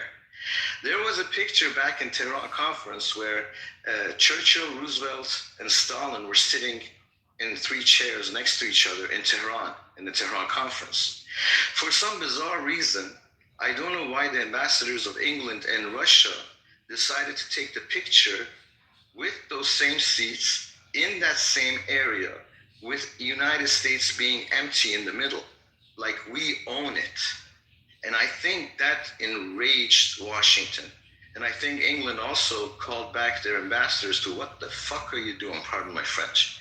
And I think it all started from there, because 6 to 7 months later, I think the United States turns to England and says, are you with us or are you with them? And they're like, no, we're with you. And they're like, okay, prove it. And 6 months later, the Ukraine war started. So it doesn't bode well for Europe. I don't see it. Thank you for the time. Dean, it's on you. Go on, Dean. Yeah, just wondering how Iranians feel about Mossadegh, President Mossadegh in 1953. He was overthrown, the coup. He was a democratically elected president of Iran. He wanted to nationalize Iranian's oil, which every nation has a right to do, fully has a right to do. But that didn't serve U.S. interests, because U.S. wants nations to privatize their oil so they can take more of it, take advantage of their oil supply now. So, and he was overthrown by the U.S. and the British. So he's democratically elected president. I think that's interesting what some Iranians think about that, who are anti-IRGC, pro-democracy, quote-unquote democracy. If I can answer that really quick. Sure. People. Important. They always bring that up, and I think this is very important. They interviewed the U.S. Bob, I have people waiting, man. Respect. I'll give you the mic. Just give me a second. I do want to have that squabble between the two people, because I kind of don't like this going back and forth, because then all of this is lost. And we were trying to argue about something else. Now it's all over the place. I think Samoa wanted to go. Dean, are you done? Yeah, not yet. And also, we hear about the Pahlavi Shah. He's also Reza Pahlavi. Reza Pahlavi was also brutal. He was killing his own people. He was a very, he was his father. Yeah, his father. Yeah, his father. That I think the one in California. So we hear about that. So the thing is that ultimately, this it's what's brought Iran down primarily is not their leadership. It's been the sanctions which have crippled them. Sanctions have been, there was an Iranian analyst, economist, and he points out how oil production was cut by 1/7 of its pre-2011 production. And it's really crippled the nation, sanctions and so forth. And this is done on behest of Israel. This is a war that Israel wants. These are sanctions Israel wants. Israel, according to insiders in the U.S., government insiders, including CIA, former CIA members, said that Israel essentially dictates American foreign policy, as some others have mentioned. This is really about Israel. Iran is, it has this right to, do what it wants. It's not only one thing. Even the Khomeini in 1979, it was planted by France. Yeah, we can definitely get into that. So I'll finish here, but is that they have a right to privatize or nationalize their own oil. They have a right to not do deals with Israel and America, and that includes oil and weapons deal. It makes sense for countries to produce their own weapons, produce their own missiles, produce their own planes. We know, Amir, you talked about in the other room where it was Pakistan and India, the latest couple months ago. There were some skirmishes and American planes that were deactivated once they crossed the border. And the Pakistani government complained, said, well, these are we bought these to defend ourselves. Well, then the Americans have said, well, that's defense. The moment you cross border, it's offense. But they said, well, we're trying to attack the Indian bases, which are firing missiles into our territory. So why would you buy weapons from people who dictate which wars you can fight and which you can't, by remote devices and so forth? And so I think it's a lot more complex what people are making. I think there's a lot of hysteria on both sides, RGC and these pro or anti-RGC supporters. But going back to Mozambique, if Bob, and I'm sure somebody else who's a pro IRGC, pro Iranian here can answer that question. Sure. Samoa, it's on you. I actually want to have that squabble between the two people. I don't want any more, going back and forth, because then it gets lost in the, then the topic is all over the place. Yeah, who did you want to have that squabble with? I think you could have that squabble probably with the Yara for like a minute or two, and then I'm going to talk to Bob about it, because Bob needs to respond to what Dean said. So you could go back and forth for about a minute or two with Yara, and then I'm going to give it to Bob responding to Dean. Yeah, I think Fascist, like what Fascist said to Yada was pretty clear. Like there's different scenarios that could play out, but what I would call a win is completing the 4 objectives and then pulling out what happens after that. It doesn't really matter. It's not relevant to like the motivations or the goals of the administration. They've already told you like what is a win, right? Anything more than that, I think actually taints the mission in itself. But the idea, I wanted to kind of like just address what Morning said as well. There's multiple like articles that people could read up on where Trump criticized Bibi Netanyahu, and if people just have like the curiosity to go find it, you can clearly see that if it doesn't align with one of the goals that are set by Trump, Trump's not with that, right? So Fast just brought up like the interview when he's by the plane, and he's like, these guys don't know what the F, like what the F they're doing. In the negotiations of the Abrahamic Accord, you can clearly see that Trump criticizes Bibi Netanyahu for being the reason why there wasn't a two-state solution. Hang on a second, Ray. Did you want to speak as well? Did I miss you, Ray? No, he was supposed to go after me. Oh yeah, no, I'm going after we'll have the squabble after I'm done. After Ray is done speaking. So go on, Samoa, respond, and then Ray, and then we'll squabble. The thing is, Samoa, I wanted to correct you about something about anytime Trump has a problem, right? You can check the Times of Israel. He didn't really give 2 shits. He came out, they killed the leader of Hamas while the ceasefire was going, and guess what ended up happening? He looked the other way. He didn't really care. He said, we were mad, blah, blah, blah, but the thing still went on. The ceasefire, there was no violation. He didn't give any freaking, violation or anything. Yeah, I'm talking about the criticisms though, right? Like when you're looking at, when Donald Trump moves into like his first term and he thinks that he can actually like have peace between Israel and Palestine, like he's met with like a dire reality that he was absolutely wrong. Who he blames it on is Bibi Netanyahu, right? So like this is like you're out of the office, then you're inside of the office, and then you're not able to negotiate the 2-state solution. Who do you blame? Well, he clearly blames Bibi Netanyahu at that point. Then in the breakdown in the negotiations with Iran, he clearly, with Hamas, he clearly blamed Bibi Netanyahu because he went around Bibi Netanyahu to go directly to Hamas, right? To negotiate with him directly. So you can clearly see that it's been stated, it's in articles all the way back to his first term, on how, like, if it doesn't align with how he sees the world that it should be, because, right, he's trying to balance out his relationship with Saudi Arabia as well, right? So, like, when he goes on his Middle Eastern tour, he can't be promising those types of things if they have that same perspective or perception of Donald Trump carrying water for Israel. He has to make certain concessions to the Arab nations there that they're going to have faith that he'll follow through. So then you see him kind of isolate Bibi Netanyahu in this Gaza agreement. Or he's just an mouthpiece. He's just an mouthpiece. He doesn't care. No, that's totally fine. But he did make concessions. He did remove the sanctions of Syria. He did allow there to be more movement as long as that there's conditions that are met as far as the Abrahamic Accords. And he recognized the Golan Heights as to be part of Israel when it's not. It's according to the international situation, man. What are you talking about? Yeah, but the Jerusalem embassy He moved to Jerusalem. It's under occupation, man. Yes, so Not only that, they hold on, but expanded that's a beyond the concession. Golan Heights. Well, hold on, but that's a concession that you make before you get into the negotiations to get people. No. The reason why he did it because he was being called anti. That's why you should look into the history of Trump during first presidency. Like this is in his first term. Like he also put the embassy in Jerusalem. He also Prior to that, he was being called anti-Semitic. You should look into the history. Bro, I'm actually giving you the history, bro. Okay. Yeah, I'm like he gave both sides a voice at the table and then found out who he was blaming for the breakdown in the negotiations. Then he blames Bibi Netanyahu. Yeah, and how's that relevant, Samoa? Because so if you can, Ray, if you don't mind, I'll let you land your plane really quick, if you don't mind, and then Ray, you can go, brother, afterwards. Yeah, I'm pointing out because a lot of people are just making it seem as if Trump's this shill. And what I'm pointing out is that Trump's too much of a narcissist to carry somebody else's water. If you kind of look at his after. Sure. After Ray, it's on you, Yada, and then I think Bob wants to go again. So yeah, we can do that. Yeah.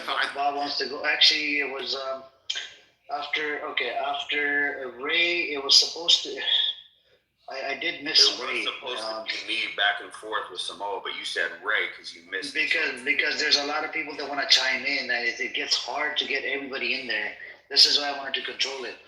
So after Samoa, we could do Ray, and then we could do probably Bob, Yada, and then Rolf. We could do it like that because Bob, I did promise it as well. More, let's see if you can land your plane.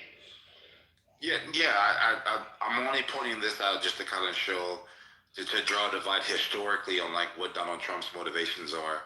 And it's pretty self-centered, right? So like if you look at like what was in his mindset during COVID, you clearly see that people's complaints about him is that he was too like self-indulged, where he was only focusing on like his political status instead of people's like actual health, public health status, right? So I'm saying that the only argument people can make about him being like a shield for like I guess Israel or whatever is like this blackmail argument or whatever, right? But as far as him being somebody who just carries water, it doesn't seem like that's like embedded within his personality.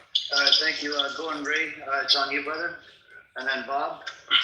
Yeah, no doubt. I mean, a lot of the things that Samoa is saying, I mean, is kind of irrelevant because we're seeing his actions now, and we're seeing that he's opening the U.S. Treasury in the monetary system of America for this war at the behest of Israel. And if you want to go back to October 7th, 2023, if you want to go 2023, you want to go back to other times where they try to have a negotiation and whatnot. Look, I just look at it from this standpoint, right? Like, we're seeing the ramifications right now of what he's doing, right? And to sit up here and say he's not all to blame. He's the commander in chief. He's the one that's leading the free country, right? He could literally say no to Netanyahu if he would, and people like Samoa and people of that retinue of conservatives. Of course, he leaves. They have all kinds of excuses, man, as to why this guy's over there, and it's like, look, there's nothing you can really say at this point, and because it's like this. There's nothing you can really say with this situation to say that he's not culpable, because he's sitting up here, starting this war with Iran, and mind you, the Gaza Strip, talking about making what was it, a golf course, all these different things, like, bro, obviously this Riviera. I think it was called Trump Riviera or some shit. Trump Riviera or something like that. Yeah, it's some crazy shit like that. If he's sitting up here saying all this, and we're seeing the expansionism that America's doing through this current administration, I don't see how he's not culpable, because he could literally leave Netanyahu and Israel on an island with all them different pro-Islamic countries to shoot the fair one with them. And obviously they obviously if it wasn't for NATO, if it wasn't for the EU, if it wasn't for America, they'd be history right now. But we're seeing this guy do the shit he's doing, and there's all kinds of excuses because on the flip side, they sat up here and said all these things about Joe Biden giving certain things to Israel back in 2022, 2023. Yet and still, now that we see that the opposite guy, the opposite end of the spectrum of the paradigm, the political paradigm of this country, we're seeing, we saw that they blamed Joe Biden, as they should. But Trump is taking it to a whole different level. And right now, they're trying to find ways to make him not culpable for all these things that he's doing. And it's just, to me, it's I feel like it's getting tiresome. And I feel like this, it's not even what I feel like, it's what we're seeing and witnessing is that, like, there's no end to this shit. So I think that right now, at this point, something needs to change or someone else needs to be fucking running the country. Otherwise,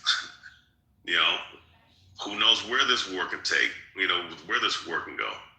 If they all can sit down at the table, because let me say this, I'm gonna address these few things and I'm done. They agreed to not produce uranium, which is the element that helps produce nuclear weapons, right? And then here it is, within that same week, Israel dropped bombs in America, which provoked America to drop bombs on them. They provoked this shit. And you can talk about them screaming death to America. They've been doing that for like 7 decades. So the fuck what? There's people in this country that say death to America. Okay? What does that mean? It doesn't mean a damn thing. Okay? And in here, the Pentagon even admitted that they weren't even an immediate threat until this shit happened. So, and this is, and mind you, the main point and Bibi Netanyahu is definitely a culprit, right? Because he's a little weasel that's stringing, all this party together to do what he wants to do to expand Israel's dominance. But you have to look at the man in charge, which is Trump. And Trump is the guy that could have easily said no, but he said yes because he has ties to Israel. Obviously, he's a Zionist. He's also a Jesuit. All right, so he has ties to these people. So obviously he has a working partnership. So with that being said, all these different things, you have to point to the man at top. So thank you. Thank you, Ray. So was Bob next? Bob was next. Bob. Can I talk about Bob? Yeah, no. After Bob, it's actually Yada. I'll put you in the queue really quick after. Bob, are you there, Bob? All right, I'm usually don't talk more than a minute, so just really quick. I put a link here regarding the Mossadegh coup. This is a wonderful article. They interviewed the actual United States in the embassy of Iran at the time, and they talked about the Mossadegh coup, and they say specifically, and they're right, Mossadegh was unstable because one day he would be in bed sick, one day he would be standing up, one day he would be yelling, one day he would be talking normal, one day he'd say yes, one day he'd say no, and he had taken the British out, and the Russian communists had gained a lot of strength in Iran.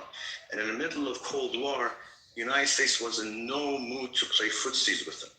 And yes, it was a coup, but the funny thing is, or the interesting thing is, 25 years later in 1980, CIA declassified it, and thereby causing the legitimacy of the Pahlavi regime to be questioned.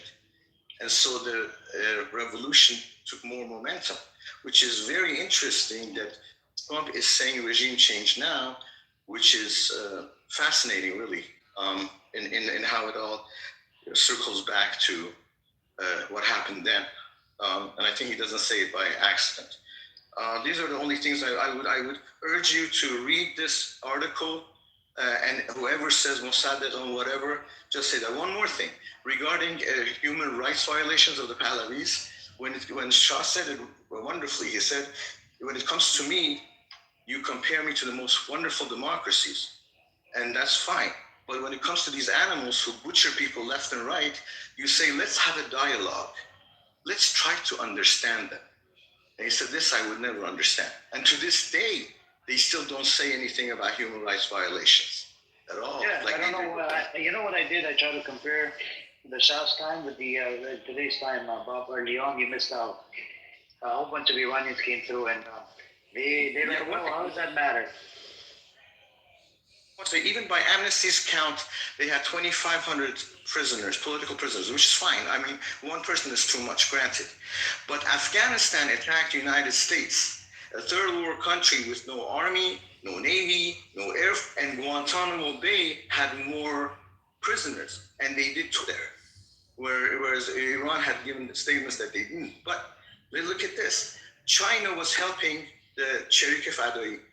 Russia was helping the communists. British were helping the Islamic fanatics. And with all these, and the Americans were actually helping the democracy movements.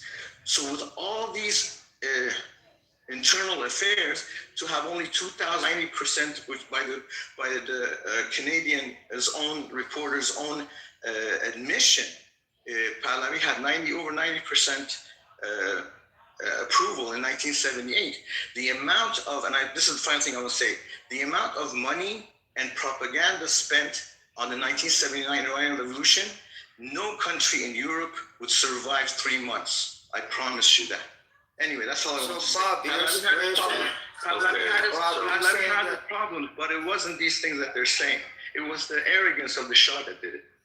Yeah, Bob, you're saying that because Mossadegh had some mood swings, that the coup was justified by the U.S.?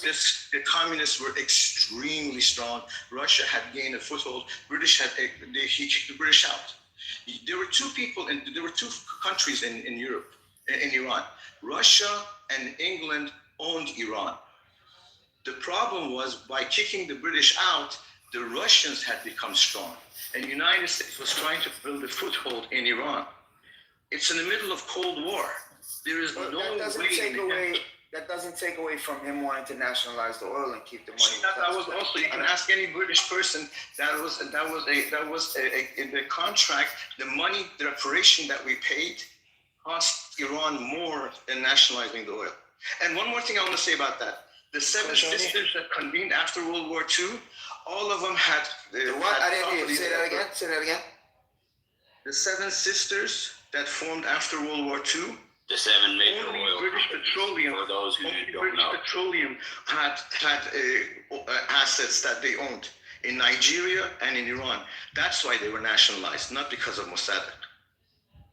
They were nationalized by Mossadegh. Because the other side, Mike, Mazi, if you don't mind, brother, you want to give it to Yada? You've been waiting. Yada goes on for a long time. Let me just say let me just ask one question.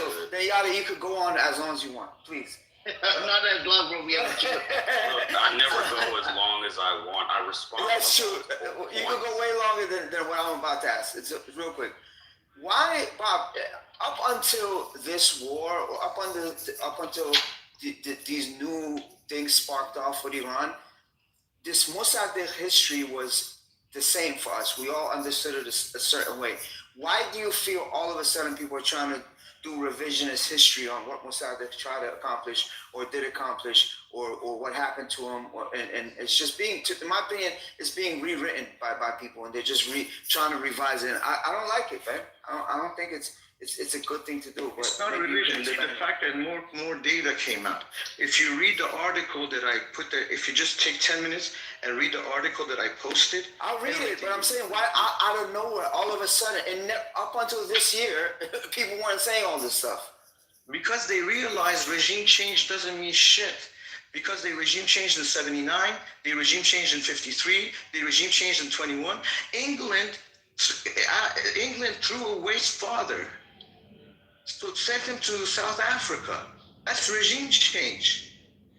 Mossadegh is regime change. 1979 is regime change. So you're saying Mossadegh was actually a fraud?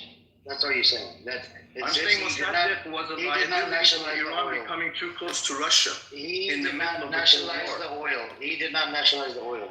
He nationalized the oil, but Iran had to pay reparation. It wasn't for free. Reparations to who? To England. Why? Billions. Why? Because the contract said it had to finish by late 60s, and he ended it shorter than that. So That's why Iran owed England money for taking 80% profit of the natural resources found in Yes, by Iran. breaking the treaty. Yeah, by breaking the They contract. had a right to do that. And you don't see a problem with that. It's all there. They had every single right. First of all, can we just acknowledge this? Western Alliance. Can you acknowledge that you read the article I put on? No, I'm gonna read that. I'll read it. You will read that. It's on Yada. Please don't interrupt anyone. Go on, Riyadh. Look, can we just stop using the Soviets as an excuse to destroy an entire nation or take over a government? Real quickly, if Iran wants to align with the Soviets, how can you not use Russia? Bob, I didn't talk over you. Look, if Iran wanted to align with Russia over England, they have the right to do so. As far as I know, Russia wasn't saying 80% of your natural resource profits have to go to us. As far as I know, only England was doing that. If I was a betting man, if I was an Iranian leader, I'd absolutely go with the Soviets too, 100%, because I get to keep most of the profits of my natural resources, which is something I have a right to as a sovereign nation. So using the Soviets, Mossadegh was cozying up to the Russians as an excuse for regime change and giving it over to a tyrannical Shah who killed 300 people in who executed 300 people in political dissidents just because they wanted to rule against him. I don't think that's a valid excuse. The Soviets didn't want their oil. They wanted to literally let them keep their own resources, just counter the Americans and the British. The British had the more evil alternative. They wanted to steal their natural resources. Mossadegh, if anything, he's the most sane figure in Iran's. Could not allow Russia to reach the Persian Gulf. They could not allow Russia to reach Persian Gulf. Get that through your head. It's 1953. Okay, I get it. You're an Iranian, but it's crazy to me how you keep coming from an English perspective. You keep coming from they couldn't let the Russians reach the Persian Gulf. Who's they? The English. United States. What the hell did it matter to the Iranians? Superpower. We're a third world country. It didn't matter to the Iranians. What do you mean right? What does it matter to the Iranians if the Russians reach the Persian Gulf? It didn't matter to them. It matters to the United States. They were the ones taking their money. Bob, you keep interrupting every 3 seconds. I'm going to be long. Bob, you're looking at it from an American perspective. Why are you doing this? Looking at it from the American That's called revisionist history. Why are you looking at it from there? Hold on, Bob, look at it from Iranian perspective. Did they topple the regime? Yes or no? Yes. The answer is yes. Bro, are you? Oh my God. Go Yada. Can I ask you? You're doing revisionist history, Bob. Revisionist history. I hate that shit. All of your Reza Pahlavi supporters, they do the same fucking thing. In the history of Iran, the people have never had a choice in the leadership. Oh my God, Bob, stop coming up the mic. It's on Yada now. Look, Amir, isn't it crazy? Every time I seem to talk to a pro-American Irani, right? Why do they always come from the perspective of what's best for America or what's best for England? They never ever Bob, if I was Iranian, I would not do revisionist history, okay? Like the way you're doing it. It sounds like you're a fraud. Sounds like you're a fraud. Go on, Again, the truth of the matter is... Bro, just mute up. Stay muted, Bob. Bob, just like I stated when you were talking, I didn't agree with everything you said, but brother, I stayed on mute and let you say it. But anyway, all I'm saying is, Mossadegh, his policies ultimately benefited the Iranian people and his nation. Regardless of whether he was Russian aligned, English aligned, the deal with Russia was far better than the deal with the English. Under the deal with the English, 80% of Iran's natural resource profits would go to England. 80%. In northern Iran. That's Insane. insane. Russian troops actually in northern Iran during Mossadegh time. Empire. Oh my God, bro! Just mute up. It's crazy. Just look at what countries that deal with Russia. All they just destroyed and just the poor people. Sam, it's not on you. Look, if the next person comes up to mic when Yada is speaking, Until late 50s. if the next person comes up to mic when Yada is speaking, he's gonna go down in the audience. I don't really care. I want to give it to Rolf. Rolf has been waiting. There's other people waiting. There's a lot of new people that just joined with us. So go on, Yada. Go and finish. How much you need? A minute? I'll be real and a half? quick. They kind of like fucked up my tempo, but I'll try to be quick. Yes. All right. So all I'm saying is, from all the Iranian leadership we've discussed today, from the mullahs to the Shah to Mossadegh, right? Mossadegh had a policy economically that was more beneficial to Iran than any external power. The Shah had an economic policy more beneficial to external powers and his people. And obviously the mullahs today had an economic policy similar to Mossadegh, but thanks to the sanctions of these external powers, they suffered anyway. The way I'm seeing it, the Iranian people definitely deserve a democratic process. And they had that under Mossadegh. We've seen this experiment. It happened in Iran before. We're simply pointing out this is what Iran looks like when it has a truly democratic leader. It nationalizes its resources like any other sovereign nation has the right to. It makes political alignments with which nation it chooses like any other nation on earth deserves, right? And your argument is they sided with the Soviets who are against the West, so Mossadegh deserved to be toppled because he didn't do what was best for England? I mean, his name was Mossadegh, by the way, Dr. Mossadegh. Mossadegh. Yes, Dr. Mossadegh. But let's be real. No, I don't want to hear anything from you. Whose side are you on, Bob? I'm good. Yada, just please let me play on Ralph. Ralph, it's on you now. It's on you. Ralph. Sorry. Yeah, thanks. But I really appreciate what you just said. You had very good points you made. It's ludicrous that people get bent out of shape. Oh no, how dare the Russians have some kind of trade arrangement with a country? That would be evil incarnate. But anyway, I missed the boat because I was just going to reply to Samoa, but it was related to some things Fascists were saying as well. And it just goes back to this whole debate of whether Trump is really autonomous. Is the US really autonomous in what they're doing? Are their interests aligned with Israel, and how closely are they aligned? And I posted in the chat earlier today, just this evening, that Trump has stated on Israeli media that he will not end the war until he gets permission from Israel. I mean, how fucking cocked do you want to be? He's literally telling Israel, this is your war, we'll do everything you want. You tell us how high to jump. You tell us when the war's over. Are you representing his position accurately? Samoa, it's not on you. It's not on you. It's not on you. Please mute him. Thank you. It's not on you, brother. You said my name. Yeah, but hey, can you put me in a queue? I'm here. Yes. I'll try and dig up the reference if I can. Now, bear in mind, Trump is a liar, and he tells people what they want to hear. So you might argue, well, of course Trump's going to say that to the Israeli audience. Of course he's going to say that. But who's to say that's real? Obviously, he plays these games all the time. But the other guy here, Rayabia, said actions speak louder than words. He's the one destroying the American economy as we speak for the sake of wrecking Iran.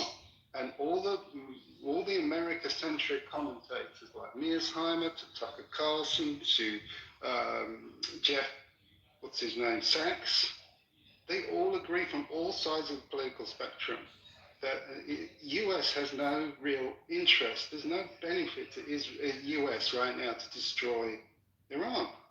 All the fucking incentive is from Israel, and Israel have officially stated again and again and again. How many videos do you want to watch of Netanyahu trying to persuade the US over the decades after decades, trying to fucking convince the US to destroy Iran?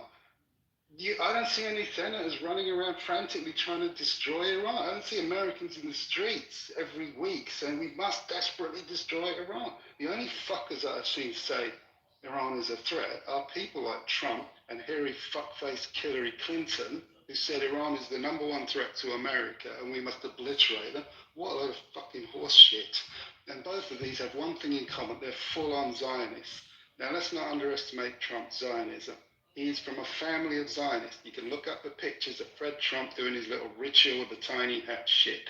And Trump allegedly even converted to Judaism. He goes to the fucking synagogue of the most hardcore, demented faction of Judaism, which is the Chabad Lubavitch faction, who literally want all this messianic shit. There's videos of him with his buddy Howard Lutnick doing some fucking weird ritual, putting a little stone on the headstone of one of their religious fucking saints or whatever. And he's the one, as many have pointed out here, he moved the fucking embassy or whatever to Jerusalem. He's given every fucking thing Israel wants without fail. He's given them fucking everything. He gave them Golan Heights. They built him a town called Trump Heights. They've got gold medallions with his fucking head on it. He's literally on stage as a photo of him receiving a gold medallion Zionist award, not pretend Zionism, not like Biden who's a fake Zionist wannabe. Trump is a real, actual Zionist, and his family are all Jewish now. His wife is, his fucking brothers, sisters, family-in-law, everybody. Netanyahu literally sleeps on Kushner's bed when he comes over to visit, and then Trump gets Congress all to bow down and give Netanyahu 28 standing ovations. If that isn't the fucking president of the US, I don't know what the fuck is. Is Trump a Ukrainist as well?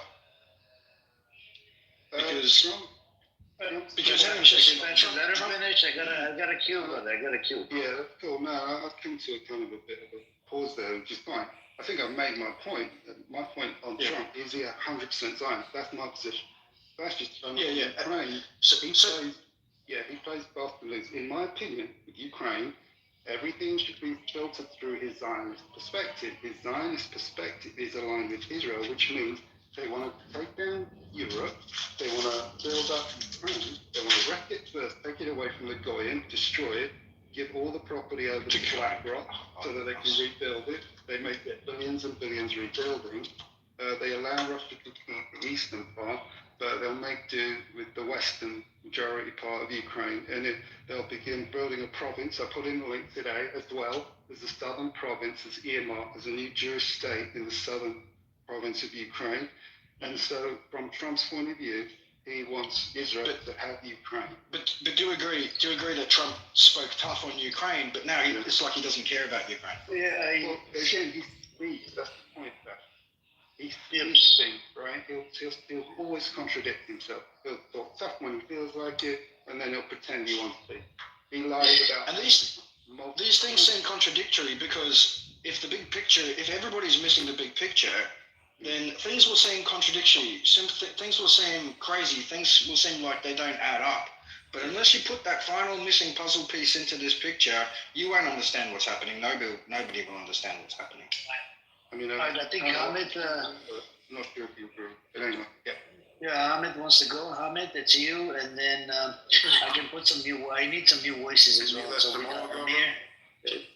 Yes, but I got some new people up here. I want to get one new voice, and then I can give you the mic as well. So we can take Amir. Amir, are you available? Do you want to speak or no? Yeah, hi. You are talking. Yeah, just wait. Wait for 1 minute. Let Hamid go, and then it's on you. Okay. Just for Mossadegh, I want to say very quickly, Mossadegh in the history is very controversial thing for talking, because the Bob was right because of the Russia at that time. They had the parties in Iran. We call that too. Because of the power getting up in Iran, that was the fear of the West. Because after World War I, they tried to sabotage their work in Iran, so they fucked up the Iran situation. That was one of the reasons they do the coup. Anyway, as an Iranian, I think the attack in Iran it happens because 1 month ago, Iranian come to the street to try at least to change their, change a little bit of the regime to see the new things. But regime punish the people very hard, and this is show the West this regime will not change with the people's demands. So the only situation I think it's gonna help us is just attacking. You see, if me as an Iranian wants to change in my country, how can I be obtain that? There's no way. If I come to the street, I will die. If I say something, I go to prison. If I want, for example, a Christian, if I was a Christian, I want to see the Christian in the power. I couldn't have. Some Muslims maybe have the fears about Palestine because no country support Palestine, just Iran. It's because of the prophecy. And this attacks is all because of prophecy. They believe. So as an Iranian, as a patriot, what do I have a choice to have a better life? So I say my enemy of my enemy can be my temporary my friend. So in this situation, I'm asking you, how can I change my regime without other countries' help? You answered. So hang on a second. Anybody that wants to just respond to his particular question, not anything else, because I have a queue. So I can give you guys 30, 40 seconds to respond. Who wants to respond? Okay, go on, Bob. Respond to Hamid, and then I need to pass the mic to Amir. You can't, because if you remember, the regime brought Afghani people, they brought Iraqi, they brought foreign troops to fire on the masses. You cannot you cannot change a regime like that. You cannot talk to a regime like that. You cannot change a regime like that. For 30 years, the people were voting for the softer and sweeter kind of candidate.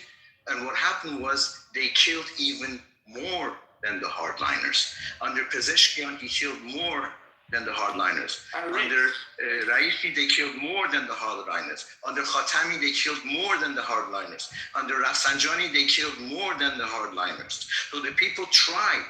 It's not the lack of trying. But Russia and China were strongly for them, particularly Europe. As we can see, even England, even after the massacre that happened, England was still, it's their kid. It's France's England's kid. Why would they be against it? So Hamid, your question is, you can't. They cannot. The only way was to get Israel and America to help us. Yes. Yeah, cool. Just for finishing my second. Hang on. Hamid. Hold on a second. Mazi, do you want to respond really quick? I don't agree with anything Bob just said. That's it. Yeah, I know. I don't agree with anything Bob says. Bob is just a revisionist history historian. Anyways, Hamid, we're going to come back to you. I got to get some new voices in here because people have been waiting. So Amir, you go, and then Samoa, and then Emperor. Amir? Yeah, let me know if I can go after Emperor. Sure. After Emperor, it's on you, Avicenna. Just want to say hi to everyone. First of all, while you are talking here, the internet is shut down in Iran for more than 200 hours, and people cannot give their voice to you. This is the first thing. And the other thing, even the internet was open, and they want to, for example, you are opposition of Trump and you are talking against him. If the internet was open in Iran and they come to Clubhouse from Iran and try to talk against the regime, I will promise you within 24 hours, all of them get caught. So I just want to give you an idea of what's going on in Iran. The situation is, there is a dictatorship country which has 11% of the whole world natural resources in the center of Middle East, with the most ageist country in the whole world with 3,300 years. And only the government keep themselves by killing people. This is the whole thing. Yes, our country, it need to have his own rights to have nuclear, to have whatever these mullahs are saying, but not this way. I think if they don't, or Iranian people inside the country don't stop this government or other countries, you're gonna see another September 11. And on that time, you must send a lot of people to die to take your country back. I'm a person who live in Iran 95% of my life, and I just get out of there 5 years ago. Why I get out of there 5 years ago? The main reason is would you sacrifice, brother, hang on, would you sacrifice your family to get your freedom in Iran? Yes, my family is over there and they are very, very happy for this because you don't They're happy see to what's going on. sacrifice, are they going to sacrifice themselves? Yes, My family too. My family too. Okay. Let me, because you know, my problem is you people never went in Iran. You never talked with the Iranian people inside. And you are sitting here and talking about some democracy thing that you don't have an idea in Iran about it. This is the problem, okay? I'm not saying Trump is the best president in the world. I don't care because he's not my president. Or I don't give a fuck about Bibi Netanyahu. He's the best pedophile out there. Yeah, okay, but you should come to Iran. You should live beside the people. We have, as I told you, 11% the whole world natural resources, and we have the cheapest fucking currency in the whole world. And you think this is because of the sanctions. No, brother, it's not because of the sanction. I will promise you, if the war will stop tomorrow and the all sanction will gone, these oligarchs, the people who controlling this country, are making us poor and poor and poor. About the Mossadegh, they talk, the Mossadegh was a communist, okay, 100%. He didn't nationalize the oil in Iran. He made it governmental. And this is the biggest problem. There is a difference between nationalized and governmental, okay? And about the coup, I don't want to talk because it's the past. Now we are in the moment that we are talking. But the Operation Ajax, did it happen or not happen? What did you say? Operation Ajax, did it happen or did it not happen? Yes, brother, it happens, but there wasn't any reason about it, which I don't want to have to talk about. Yeah, it was justified. It was justified. Okay. Yeah, yes. There was many things happen on that time. But in the 1979, when the revolution happened, on that time, we didn't need revolution. We need reform.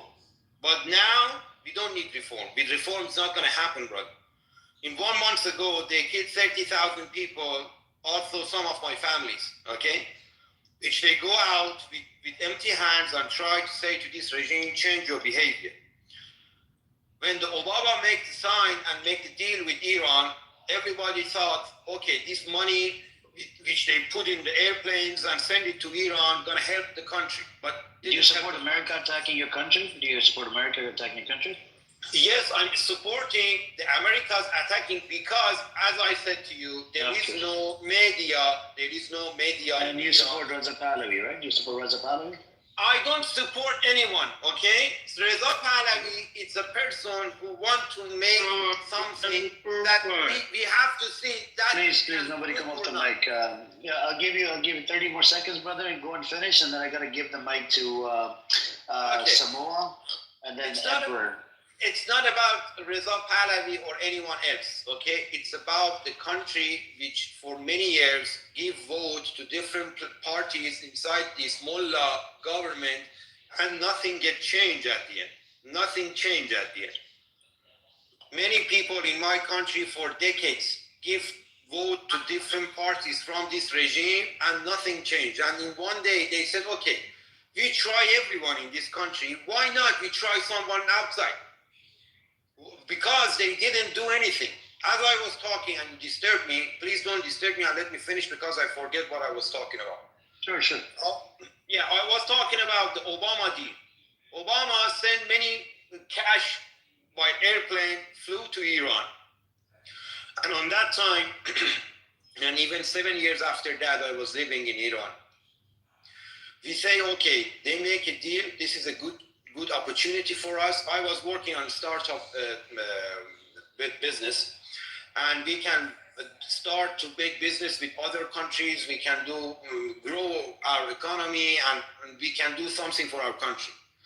But what happened with that money, they start to give money and weapons to Hezbollah, to Habi, to Hamas, and to this and to that, take the war against other people. I don't say that there is a right for Jewish people or what do we say for Netanyahu. I don't talk about that. Okay, I'm not saying they are good, they are bad. It's not black and white. Okay, I don't see the word black and white. Okay, I want to be realistic.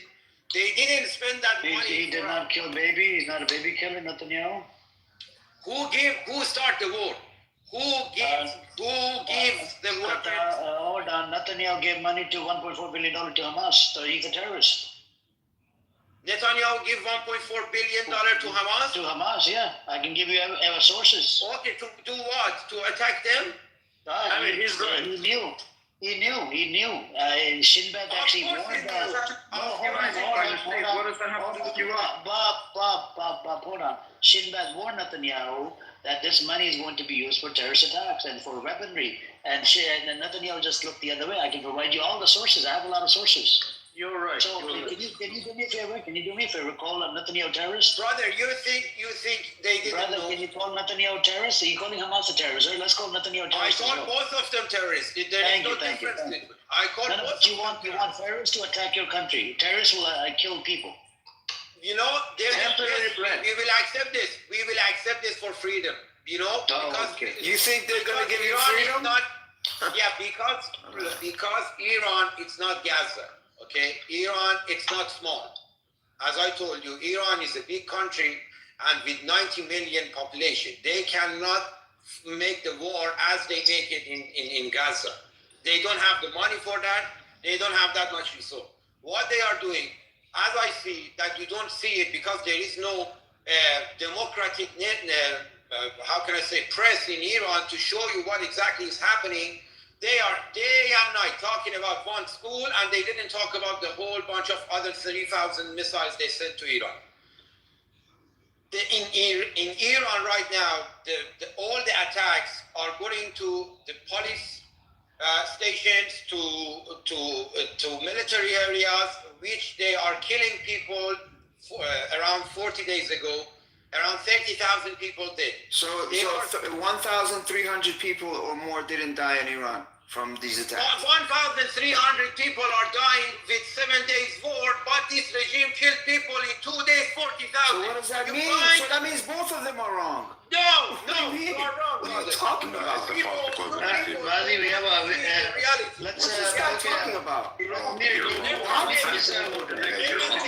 doesn't mean 7 days war killed 1,300 people and destroy Iranian infrastructure and destroying Iranian. You don't know what I know. You don't know what I know. I can give you proof for each one. I can give each one. I'm not denying the 30,000. Why are you not denying that?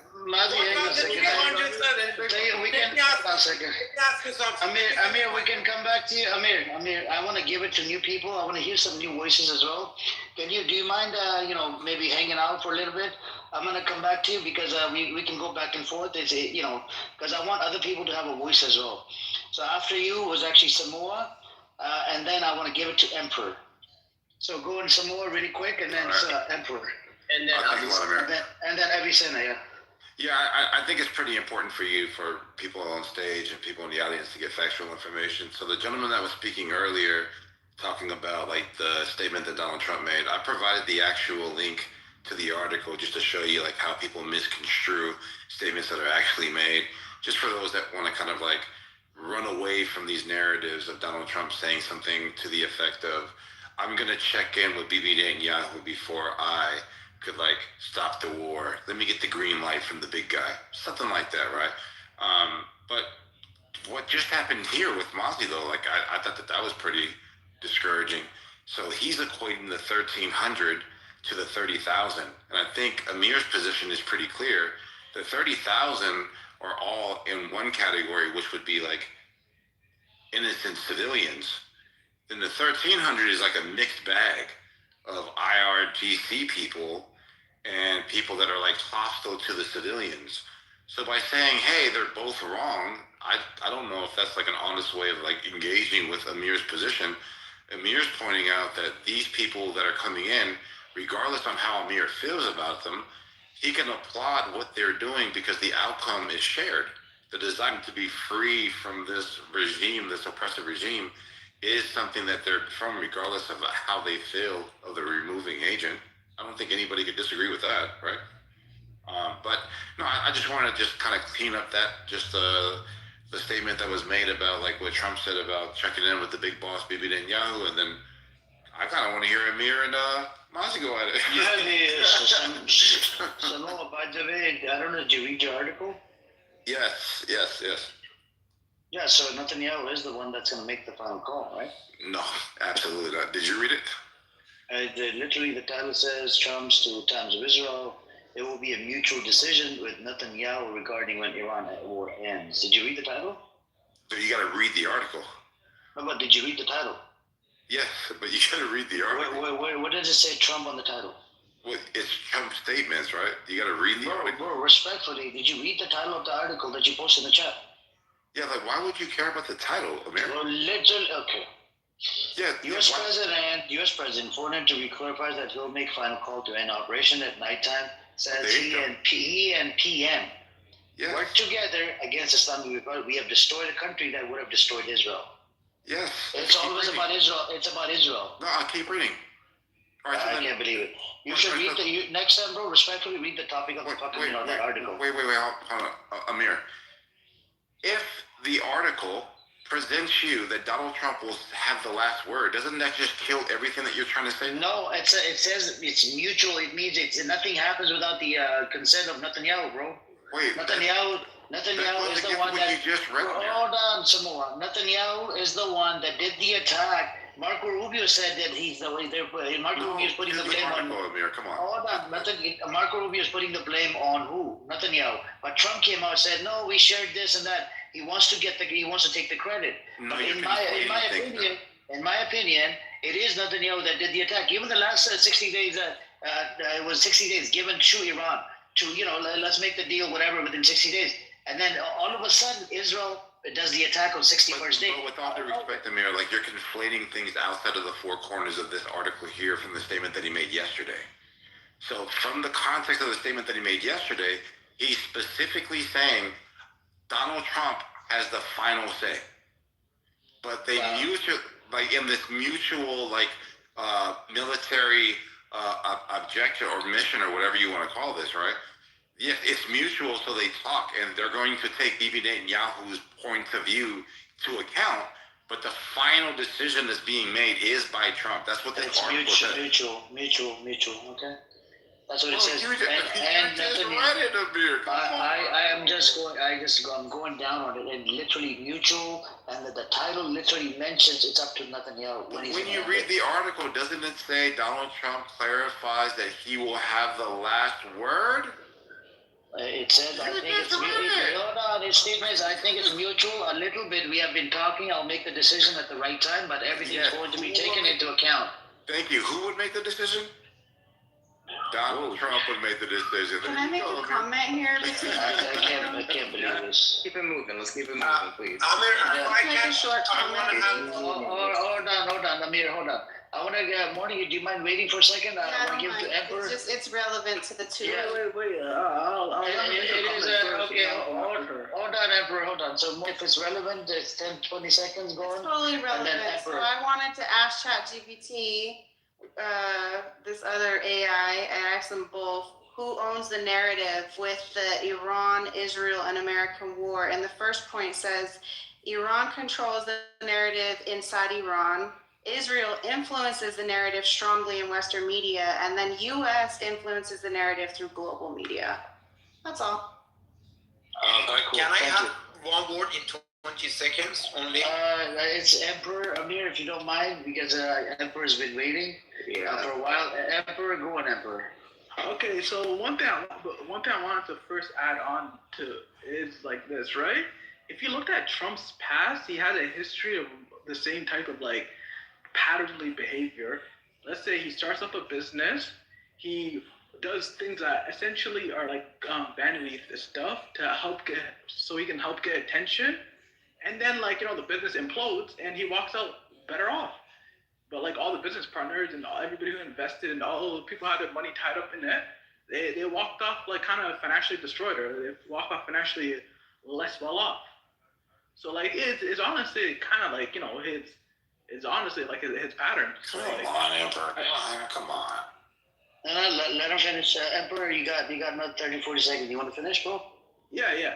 I wanted to just add that part on to right, and also one thing I also wanted to add on, like a lot of the Iranian, Western Iranian people who I see on here, like it kind of gives me the most weirdest irked vibe because they have literally zero loyalty to their own nation. And yes, they talk about how they want loyalty and stuff, but loyalty is not having adversary nations attack your nation into a failed state and then think that's going to bring you democracy, that's going to bring you freedom, when in truth, it's going to just unleash all the wolves. Like look at what happened to Somalia, look at what happened to other nations that became a failed state. They didn't become a thriving democracy, they became a hellhole. And the way they're talking about how they want Iran, they kind of dropped the pretext recently too about like, democracy and all that. They just want it to be a failed state. So I don't necessarily see how the nation will be better off as a failed state, where you're going to have a bunch of warlords, where you're going to have a bunch of savages, where you're going to have a bunch of bandits running around, kidnapping people, killing people, and doing a whole bunch of messy things, where it's chaotic and it's unstable. But like, I don't know, like for me, that does not necessarily seem like love for your nation. And yes, I get it, you're in the West, you could have been born there and you live there. And yes, you should definitely have love for the nation that you're in, but that shouldn't be to the degree that you're going to completely backstab and betray your motherland. It's just weird. Just really quick, because it hits at me. It's not really at you. Let me. I'll give you 20 seconds because I want to go to Avicenna. Avicenna is next, so please quickly, 20 seconds, and I gotta give it to Avicenna. 20 seconds. We have nothing. Iran, this regime in the history of governments, is the only one that benefited so many countries, excluding itself. We have no water. Before the war I'm talking about, we had shortage of water. We had shortage of electricity. We had economy that was devastating. We were laughing stock of the world. We were an island to ourselves, not allowed to join the global economy because of the stupid foreign policy that these fuckers kept saying, death to this, death to that. They benefited Russia, they benefited China, they benefited Afghanistan, they benefited Iraq, they benefited Syria, they benefited Hamas, they benefited southern Lebanon, they benefited Venezuela of all places. The only people they didn't benefit was the Iranian people. And you have the gall to say, I can't understand why they don't defend their nationalism, because this government is foreign.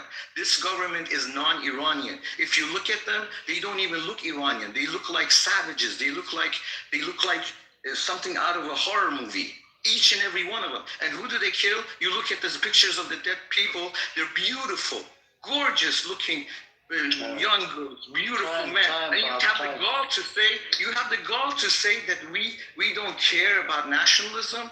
Are you out of your mind? So wait. Let me quickly. Hold on, Emperor. I gotta give it to the new brother here. But come on, man. Go on, Avicenna. You can respond to what Bob said, and whatever if you want to add, brother. Go on. All right, yeah. I'll go ahead and address a couple of things, but I won't take up too much. Once we give their water. Bob, mute up. Bob, mute up, man. I haven't even said anything yet. Damn. Chill out. I just thought it was going to be brief. Damn. All right. So a couple of things to address, right? First of all, this idea that Iran needs to just be fucking carpet bombed until it gets free is ridiculous. I think that's ridiculous on its face.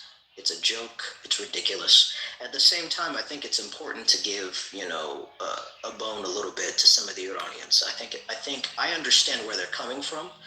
I fully disagree with Amir and Bob on here. I fully disagree with them, but I understand what the idea is. It's not necessarily, and this is to Emperor, by the way, this is not necessarily a lack of patriotism. It's more misguided patriotism is what it is. Right? Russia supports them. Europe supports them. Bob, stop coming up the mic. What really it is misguided patriotism. It's the idea that you can make lemonade out of lemons, right? The idea is support the destruction of a certain regime because the regime is so destructive to the people, so that later on, regardless of who you are supporting in order to take down that regime, the people can get back their land and the people can get back into power. That's the concept. That's the idea that Amir and Bob believe in on air, and that's what the point is, right? To get rid of the regime. Now, this is misguided because this is a playbook that has been played against. Bob, stop coming up the mic, man. Stop getting triggered. Yeah, this playbook has been done several times to Iraq, to Afghanistan, to the Kurds, to everybody in the Middle East. It's literally been within history, within just the past 50 years, about 6, 7, 8 different times, right? And any time people decide to have self-determination in the Middle East, if it don't play into the cards of any Western empire, whether it be the United States or the UK, it just gets taken down anyway. This is the case for the entire Arab Spring. The whole thing, the whole Arab Spring, every failure in every step of the Arab Spring was due to the foreign intervention done simply because whatever country decided to modernize, get rid of their oppressive regimes, whatever, if the person they try to put in is not who the West likes, they'll get him kicked the fuck out. Right? So it doesn't matter if the people decide to have some sort of self-determination. The problem is, whatever infrastructure there even is in Iran is going to be carpet bombed now. Now, I agree with Bob in one sense that the most recent regime has been terrible and disastrous to Iran. About that. The water scarcity, like he was out, that is a self-imposed issue. There's no question about that. That's a problem. It's a self-imposed issue, and now it's going to be fucking exploited by the United States because they're just going to bomb Iran's desalination plants. That's what they're going to do. That's what's going to happen, and everybody's going to fucking not have any water. So I agree with Bob that there's a lot of issues, and I understand the frustration with the current regime and why it needs to go. However, it's not going to go, and if it does, the whole of Iran's going to go. Because there is no self-determination under colonial rule. And that's the end of that. And I'm going to land. Thank you, Avicenna. Amir wants to go really quick. Elias, see you, brother, in a second. Assalamu alaikum, by the way. Go on, Amir. You want to go? I just want to say, before this war, already... Who was that? Simone. You said to me... Sure. Yeah. I hear someone else also. Okay, the only thing is, before this war, already the government was failed, okay? We have failure on them. There was no government. They couldn't arrange anything. Before this war, already they fucked up. It's finished. They don't have the people on their back. They don't have water. They don't have, the businesses are down. No one is working over there. Everybody was waiting. All Iran was waiting for this war to happen, or at least they say, okay, it's not going to happen, and people coming outside and die again. Everyone I talked, they said to me, my family, my friends who were in Iran, they said, okay, I mean, we're just waiting to see, are they going to attack or not? If they're going to attack, okay. If they don't want to attack, okay, we will go outside and we will die again, because we cannot continue with them. Because everything was stopped. And about the decision maker of this war, I will tell you 100% is Trump, it's not Netanyahu. I'm going back to 9 months ago. Why I'm saying this? Because during that war, the 12 days war, the airplanes of US, Israel, they were on the way to come to Iran to assassinate this bastard Khamenei, okay? But the Trump called them and they said, get back. He said, get back. We don't need to war right now. Let's give them a chance. Let's sit on the table. Let's see what we can do on that. And he gave the chance to them to negotiate, and all the people in Iran, even the people who were against this government, talked to the regime that please make a deal, do something, and don't give this war back to our country. But they didn't. The main responsibility of this war, it wasn't America, it was Iran himself, the regime itself. They have the possibility to stop this war, but they didn't. 3 times you go on the negotiation tables, you didn't do the thing that you have to do. And you bring the war to this country, not anyone else. There is a possibility, and let's see what Araghchi, the foreign minister of Iran, on the table, he said. He said, we have nuclear goods for 11 bombs in the beginning of the negotiation. So there is no negotiation. They were getting prepared for this war. It's a scare tactic, bro. Oh my God. What did you say? Scare tactic. It was a scare tactic to fucking, bring America to the table because America fucking, did Iran dirty multiple times. A lot of leaders, they say stupidest fucking shit all over the world. A lot of leaders say the wild stupidest shit to sort of like scare the other party to them to fucking sign the deal. But anyways, go on. Finish what you have to say. I'll give you another 30, 40 seconds and then I gotta give it to you. They said in front of in the meeting they said that. Trump says a whole bunch of stupid shit in front of everybody on national television. He even told people to fucking inject Clorox into your body. Bro, This is the negotiation, not the threatening. Oh, not the negotiation. Oh my God. Okay. Go on, Amir. You got another 30 seconds. Finish, and then I gotta give it to Ilyas. Yeah. And then I'll give you the mic some more afterwards. I already explained everything to you. I wish you American people, you were inside Iran and lived for 1 year in that country. I lived in a worse country than your fucking country. The country that I lived in, that I stayed in, right? I was traveling over there. You know the number one fucking problem they have? The fucking tomb in India. I was there for fucking 1 month. Yeah. And hold on. I didn't see they were fucking, they wanted to get the country bombed to get the regime changed. People like you are fucking disgusting animals, man. Traitors. Which country you are talking about? Which country? Fucking traitor to your own nation. Yeah, in India, they fucking kill your own people. Go check it out. Literally, a Muslim sister got gang raped by 11 motherfuckers. We have something before that no other country had. These fucking traitors, man. Amir, let me explain something to you, Amir. Not the room, Amir, the Iranian Amir. Just like you keep saying, you guys need to live in Iran. You guys don't know about Iran. Unfortunately, bro, when Amir, the moderator, is telling you about how America is and how Trump is, you haven't lived in America enough. Even if you are here, you haven't lived enough. So when he's telling you about how the habits of Trump is and how the habits of the American government is because he lived here, you got to do the same. You haven't lived there just like he hasn't lived there. You understand what I'm saying? Anyways, people are living in you. But still. You're not exactly. So that means he knows more about the U.S. than you do. So when he tells you something about the U.S., listen to him. Just like when you say something about Iran, you want him to listen to you. Same thing. No, he's just offering your perspective. Some more.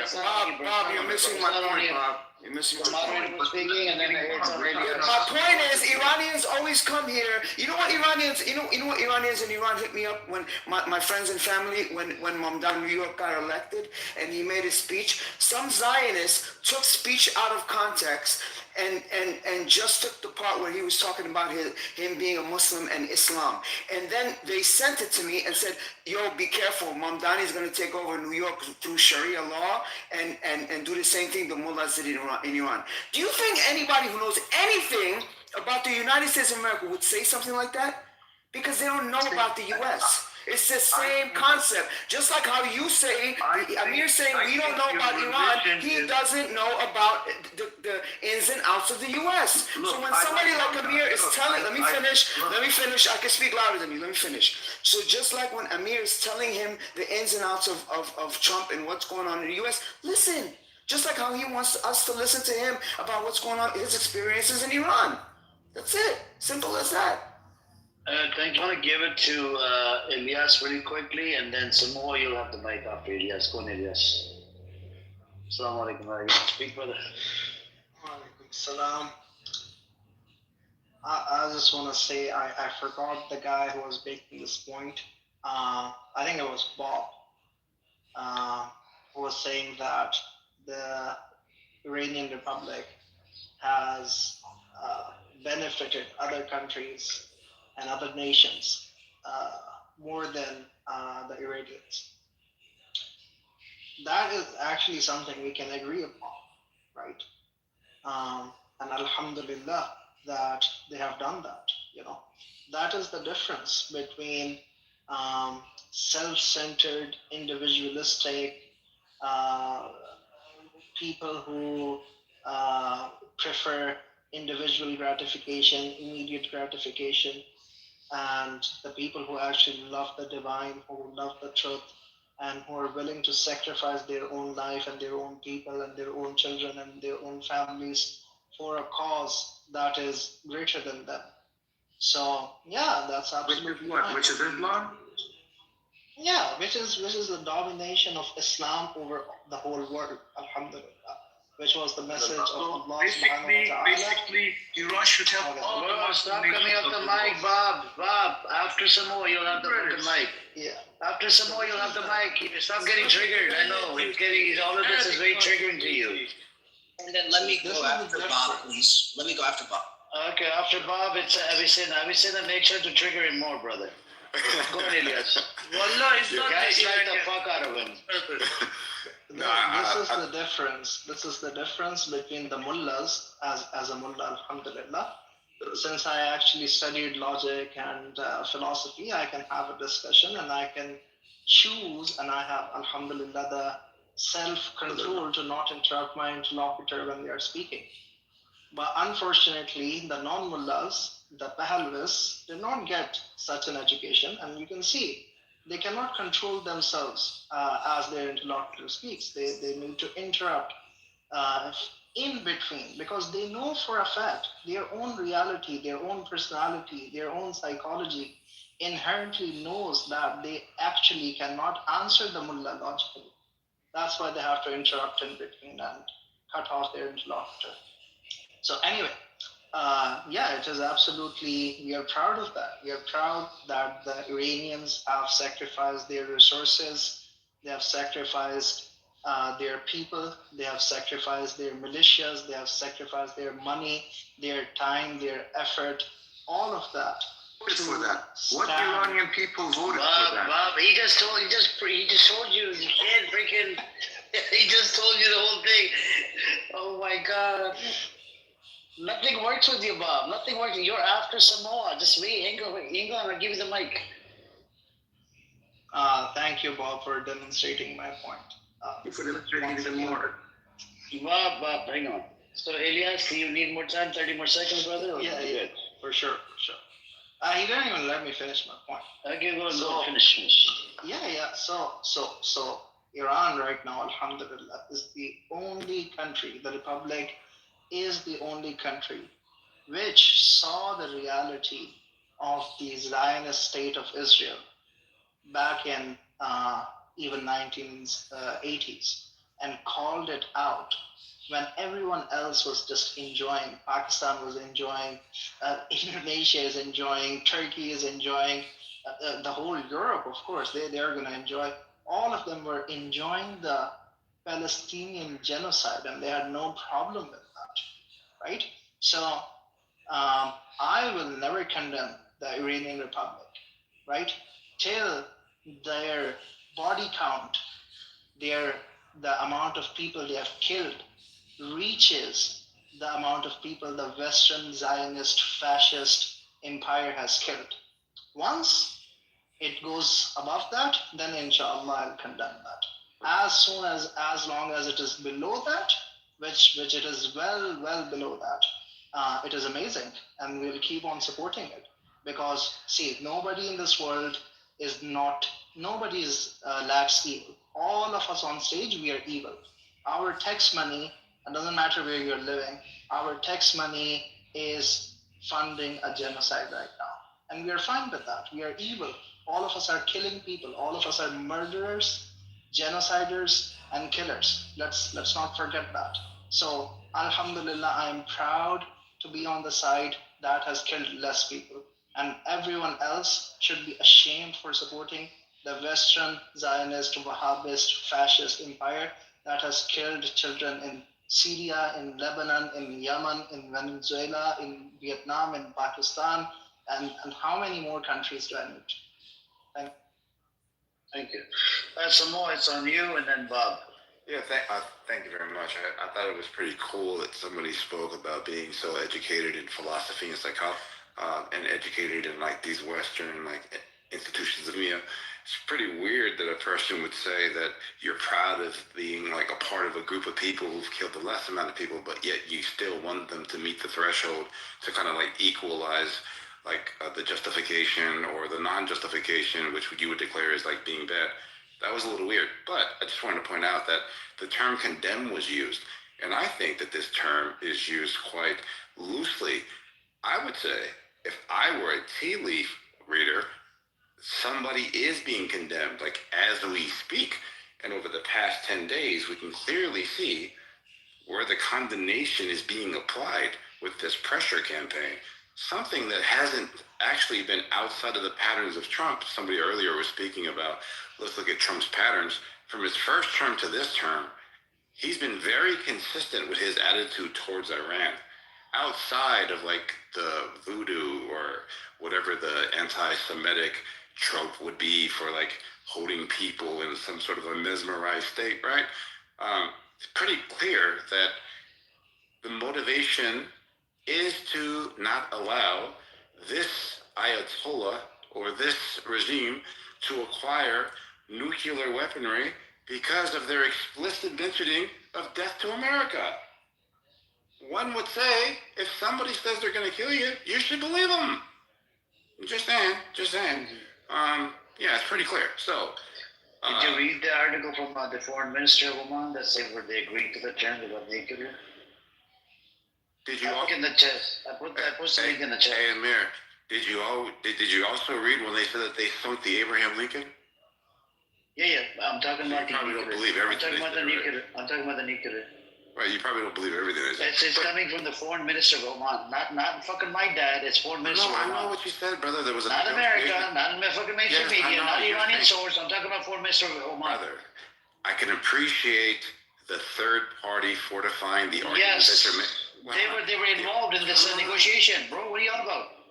All right. Can you acknowledge or scroll up on the in the chat, and you'll be able to find an article. Wait, hold on. So now what the gentleman just said earlier, the earlier speaker, is now actually like revealing itself now when one interlocutor constantly interrupts another interlocutor. But due to the fact that you're a moderator, I'm going to. Do you see the green bean? Do you see the green bean? I just said that. That's why I'm granting it. Everything that you're saying, I'm saying is true. And I'm saying it's not for you to grant anything. It's for me to allow you to speak in this room.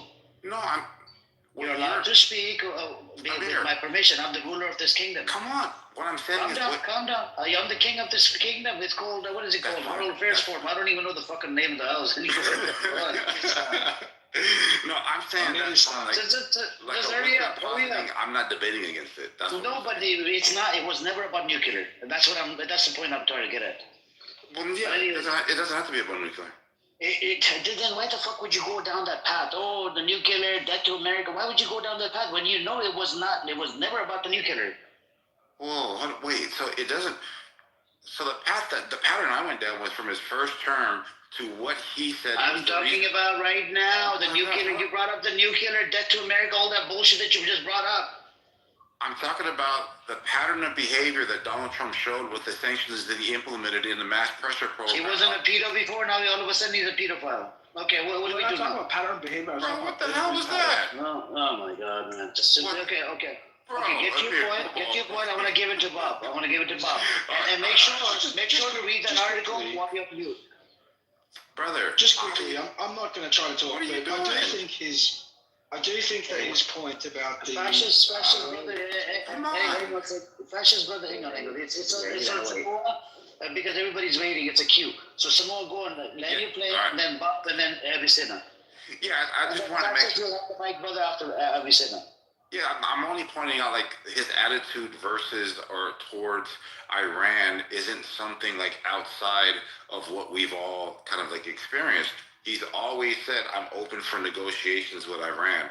I'm open for this. I'm open for that. He's always been pretty open about his like motivations behind his administration, right? Like he's been pretty clear on that.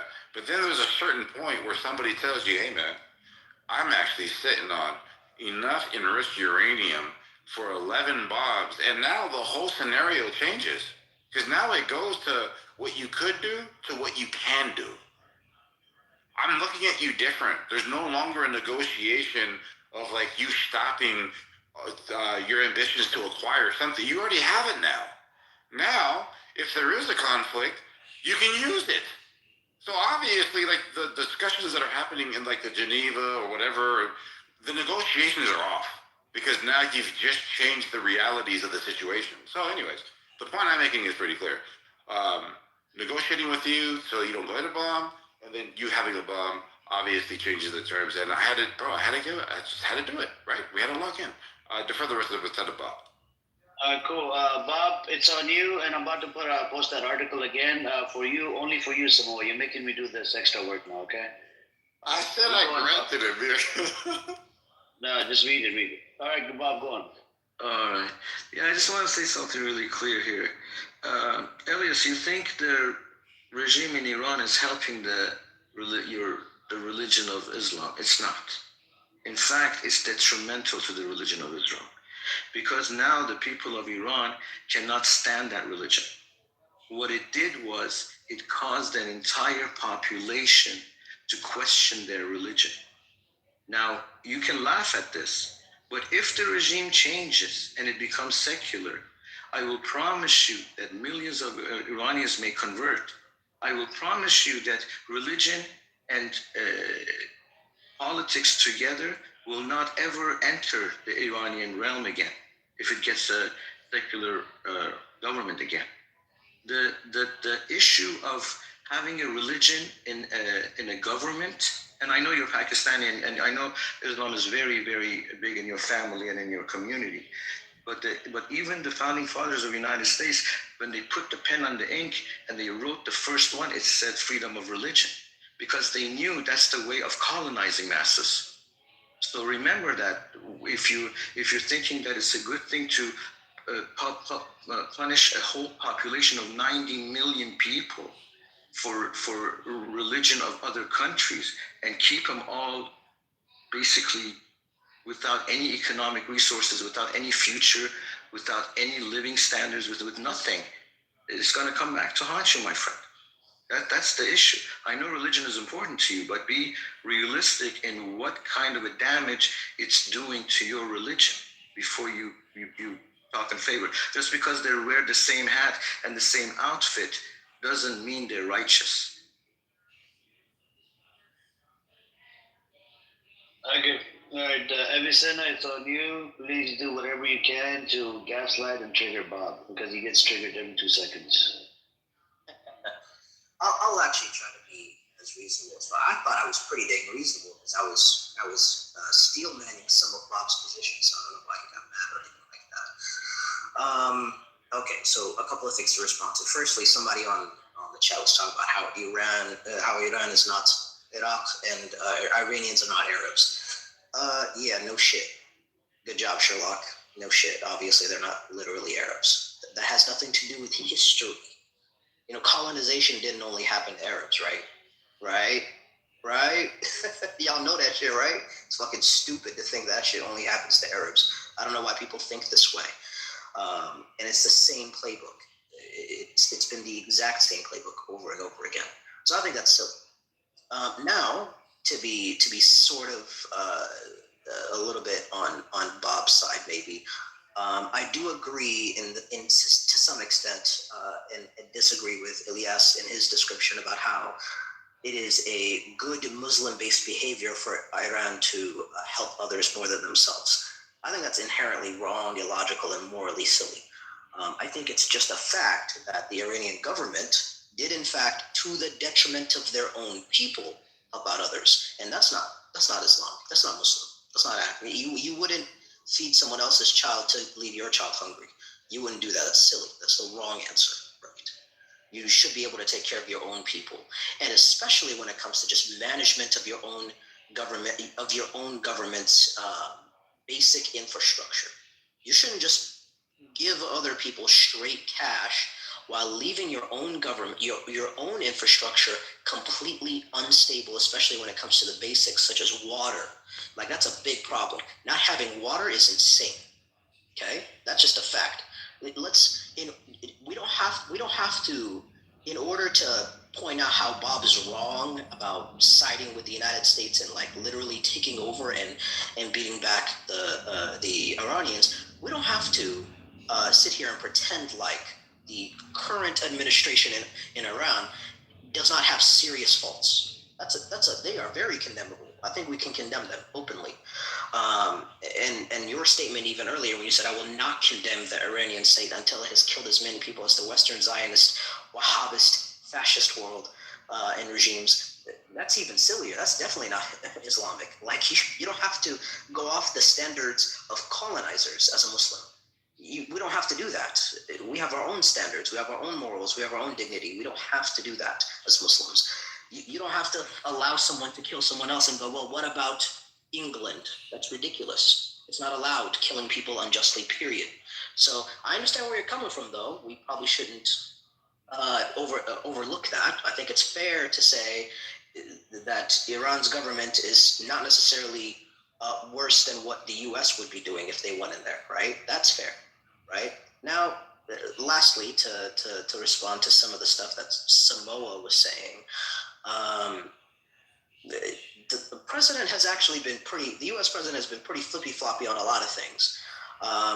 Talking about, on one side of your mouth, talking about how you're open to negotiations, but on the other side, throwing up a bunch of sanctions and ripping up the last deal.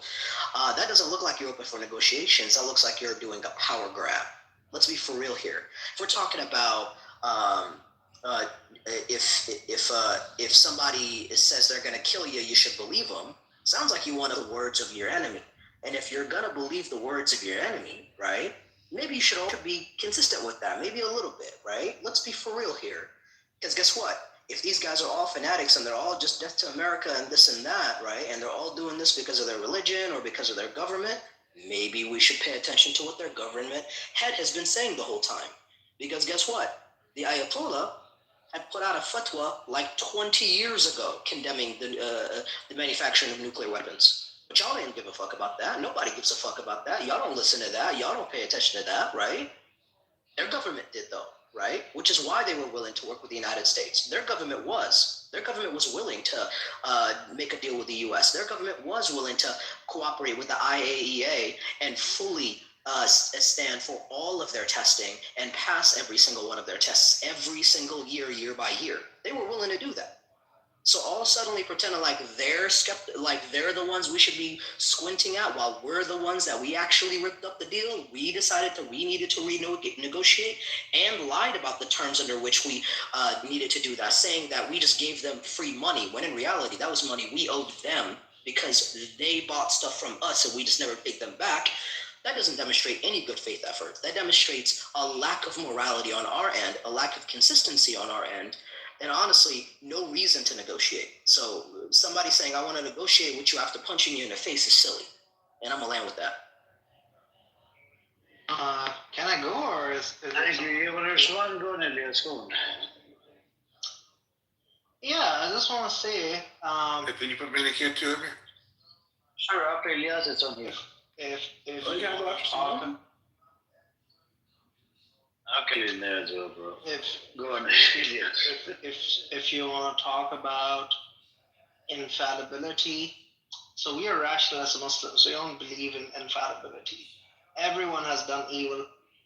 Even the Prophet probably did some evil things as well. There's no one in reality who is free from evil. The whole material world is evil. So if you're going to talk about that, then everything is condemnable. I first of all condemn my own self. My tax dollars have directly or indirectly supported the genocide. So I, first and foremost, am condemnable. Everyone in the world is condemnable. Everyone, humanity, which is allowing injustice to happen, while there is a possibility for the injustice to not happen, the whole humanity is condemnable. So now the question is, who is less condemnable? Who has done less harm to the collective good of humanity? Obviously, it's going to be the force that is willing to look into global human well-being rather than some pretty materialistic, confined, individualistic, or partially collectivist understanding of human well-being. So yeah, is it noble to starve your own children to help other children? Absolutely, that is the height of nobility. That is actually what distinguishes humanity from being animalistic, because even animals can take care of their immediate kin. Even animals can maximize their own personal benefit. What distinguishes humanity, what distinguishes the prefrontal cortex of the human being from the animalistic monkey brain, is the ability to forego these immediate gratifications, or these both in temporal sense and in the relational sense, and look further from there. So yeah, if I have to starve my child, and I know that that is going to put up some bricks and some bases and some resources for the gratification and the well-being of greater humanity, absolutely. Well, I wouldn't even think twice before, let alone starving my child, even if I had to kill my whole family or my own self, or sacrifice thousands of people, but that entails the greater goodness of humanity. What cost is that? That's not a cost at all. And obviously, we believe in an afterlife. So for us, this material world is nothing but a small spectacle and a small split second of the whole reality of being. So if that be sacrificed for the greatness and goodness and well-being of humanity, for the children of Gaza, I would rather be reincarnated 1,000 times and be brutally killed, if that entails the children of Gaza would live, and the children of Lebanon would live, and the children of Afghanistan and Syria and Pakistan, and all the children all around the world, if they live. So right now what we are seeing is, okay, let's just say Iran is genocidal as well. I have no problem in saying that.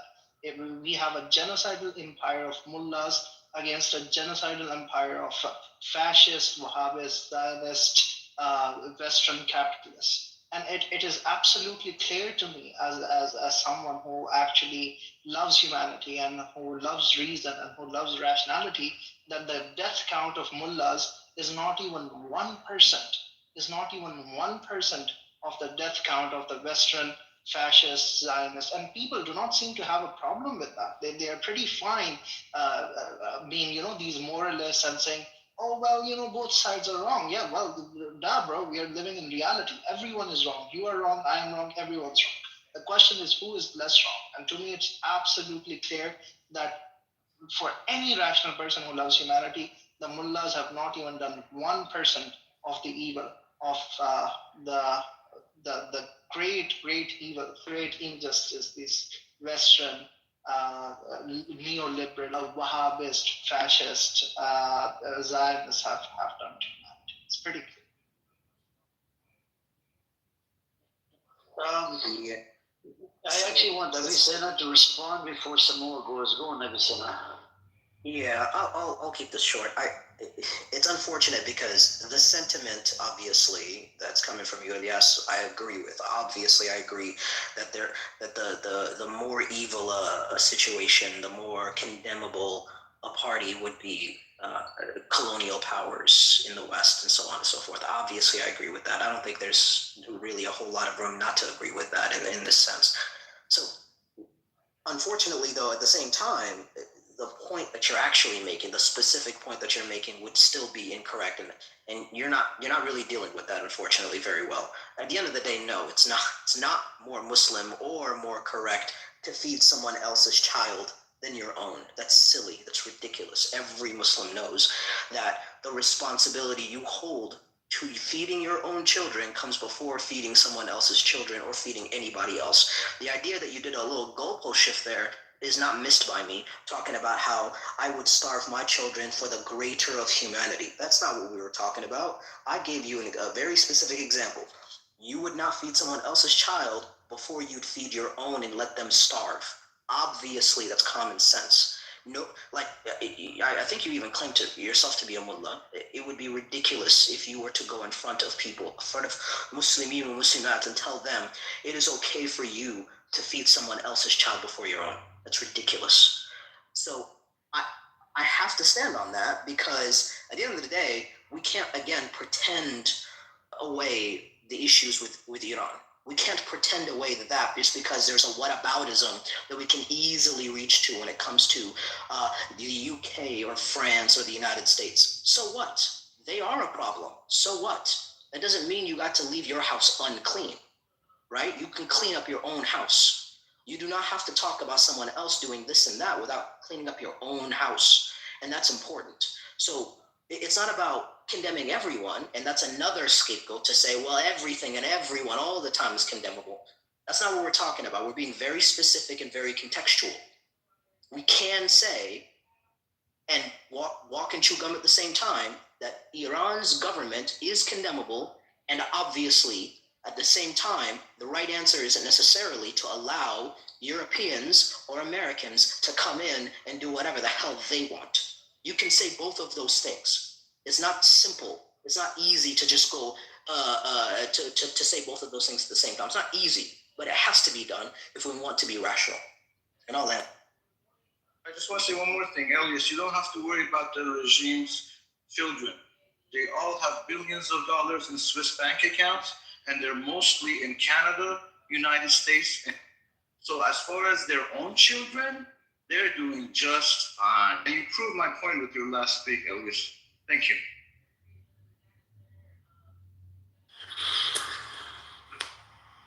Yeah, I think it was on me. I think I would just address what the last speaker just said. What pertains to me, right, as far as like Trump's position, I thought that people like take this guy literally for whatever the reason is, and that's fine. And I'm talking about Trump. So like there's things that are performative and are meant for the audience. So words are crafted, context applied for specific audiences. And I do appreciate you talking about like specific context or like holding things within its proper context so that people don't get lost and start expanding scopes to like generalizations and stuff. So I'll just point out that if the actual thing is to corner somebody in a negotiation to reach a desired agreement, then yeah, you would do things like moving out of a agreement that was negotiated from your predecessor that's not advantageous, that doesn't include everything that you feel as if a good deal would include. So then you want to like leverage the negotiations to where people are going to sign up, right? So then you'll do things like maximum pressure campaigns with sanctions. You'll do things by just rhetoric, right, in concert with like other countries or whatnot, and hope for the best, right? So then you go from the first term to the next term. He's still doing the same thing. His little Middle Eastern tour, he's still doing the same thing, and they're always in negotiations. But I did want to address Amir, the moderator that provided the link to the facilitator of the negotiations in Geneva. So I actually like read the article, and there's some things in this article that's pretty funny. Like the timeline should be the first thing that you look at. Like, what is the knowledge of Witkoff and Kushner walking into the negotiations on February 26th? The knowledge that they have is that somebody just told them that they're sitting on enough enriched uranium. If you were to hold like what they're saying is be factual, right? That they're holding enriched uranium enough for 11 bombs. And for some reason, they want to just keep on stringing you along. So if you look at the timeline, like immediately after that, when this person, the foreign minister, gives his perspective or his reflection on it, the next day, Donald Trump's at a press conference and he says he doesn't appreciate the way that negotiators are negotiating, that he's not taking the military operation off the table, and that he doesn't like this and like, so he has some like issues. At 3:38, the same day on the 27th of February, he greenlit the military operation, right? So you can clearly say, hey, this article doesn't actually provide like a good argument for you. It provides like optimism that the person that's facilitating the negotiation argument I was making was they agreed. Come on, wait. No. Well, all right. If they agreed, then why was there another negotiation scheduled? When was so another negotiation was, of course, it's once they then there agreed, wasn't an agreement, there also right? was a final breakthrough. No. You see what I'm saying? So you got to read your article because it says in a couple of months, he's optimistic that they will finally reach an agreement. What he pointed out was some positives in the process of the third negotiation. So there was 3 times they were meeting, and the two things. Wait, hold on. So you got to look at it from the America's point of view. Why is it taking so long? And if I have the idea that all you're doing is buying more time, and you're sitting on enough enriched uranium for 11 bombs, why are you trying to buy time? Why can't we sign right now? So when they walked out, you can clearly see the knowledge that Donald Trump had after their negotiations, right? They could not sign without Trump's authorization. What are you talking about, bro? No, I don't get it. Yes, it takes time. Hold on. They said we still have to negotiate, so let's set up another date. So there's no authorization for Donald Trump to sign right here. There's no. That's what I'm telling you, bro. They literally, same thing happened when they were negotiating with someone. The first time, right? Yes, no, multiple times. Same thing happens. Okay. Literally, Netanyahu was sent out his dog, one of his pets, right, the Mossad chief or whatever, to make the deal. And then, he will go back to, he'll make the deal. He'll ask Netanyahu either over the phone or travel back to Netanyahu. Or should we accept the deal? Should we not accept the deal? They'll discuss it with the cabinet, and then they will accept the deal. And then they will always freaking, take one thing out of context. And Netanyahu has done this multiple times. He'll accept the deal, and all of a sudden he's like, I don't accept the deal. There's something going on. There's something missing here. He has done it multiple times. Yeah, so if you could just line this up. So Donald Trump, throughout this timeline, is talking about the military operation possibility, right? Okay. 1 meeting, 2 meeting, 3 meeting. First meeting, they have the enriched uranium enough for 11 bombs. Second meeting, third, right? And the point that's being made is, during these meetings, Who made the comment about 11 bombs? The Iranian negotiators. Who's the negotiator? Whoever represents the Iranians. How does a negotiator know that they have this much uranium? Because as far as I know, the American narrative was, we didn't bomb the uranium facility. No. So there's a difference between hold on. There's a difference between bombing the facility and the actual material. Like the enriched material was moved out of the facility. How do you know that? Well, there's actual pictures of the truck. No, there's no picture of the truck. Trump literally said, "Why don't you believe Trump?" Trump said, "Yeah, we destroyed the whole facility." Wait, hold on. I just told you there's a difference between during the 12-day war. Do you know how he got? Hold on, how he got Netanyahu to do ceasefire? Do you remember that? Bro, this is horrible. Yeah, man. There's a difference between a facility and the actual enriched uranium. Like, do you not think that they? Yeah, go ahead. Sorry, let me just jump in to answer the question, Amir. IRGC claimed they knew that Fordo, they knew the sites that America was going to attack, okay? Because those are the ones that they wanted to inspect. So IRGC claimed that they moved all the enriched uranium out of there weeks before the 12-day war. Right. Okay, so I think that is the material that they're claiming they had at 60-something% enriched. Taco, I know, but the issue I'm having is, do you know how he got Netanyahu to do the ceasefire?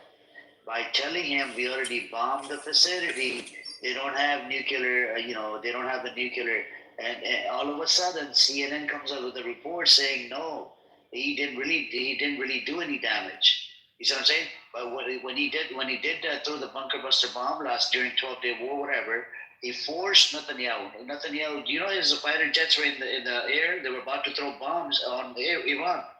But he told Netanyahu over the phone, we're done with the ceasefire, blah, blah, blah. So Netanyahu got his fighter jets to come back. On the way back, these fuckers, whatever leftover was on the fighter jets, they just dumped it on Gaza. They threw it in Gaza, right? This was reported by one of the commander of, I don't know, I think the Air Force base, Israeli Air Force or something. And and we were all under this delusion, the American narrative. We bombed it. It was done deal, and that's it. We don't have to wait. But all of a sudden, now you have, again, with the nuclear thing, that was the American narrative. This is the narrative that these fuckers, these American Zionist criminal state, the regime that's running the show, the pedophile that's in the office right now, he was selling this fucking narrative to the whole world. I knew they moved it. I was the one that was spreading the fucking thing. No, they moved it. They were very smart. Iranians are pretty smart, blah, blah, blah. But the American bullshitters, the main people that, suck off mainstream media or whatever, they're like, yeah, we got it. And all these MAGA supporters, these dumbass motherfuckers, right? They live in America. All of these, they're like, yeah, we got the nuclear thing. But at the same time, this was the American narrative, by the way, Samoa. It wasn't the other way around.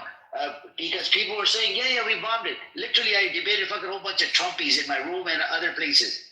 And they were like, yeah, we got it. Iran was the biggest threat. We got the bomb. They don't have any more nuclear. They're not able to do any uranium enrichment. Right. So let's just say that's the impression that they're underneath. Not impression. That was a narrative that was sold out to American public.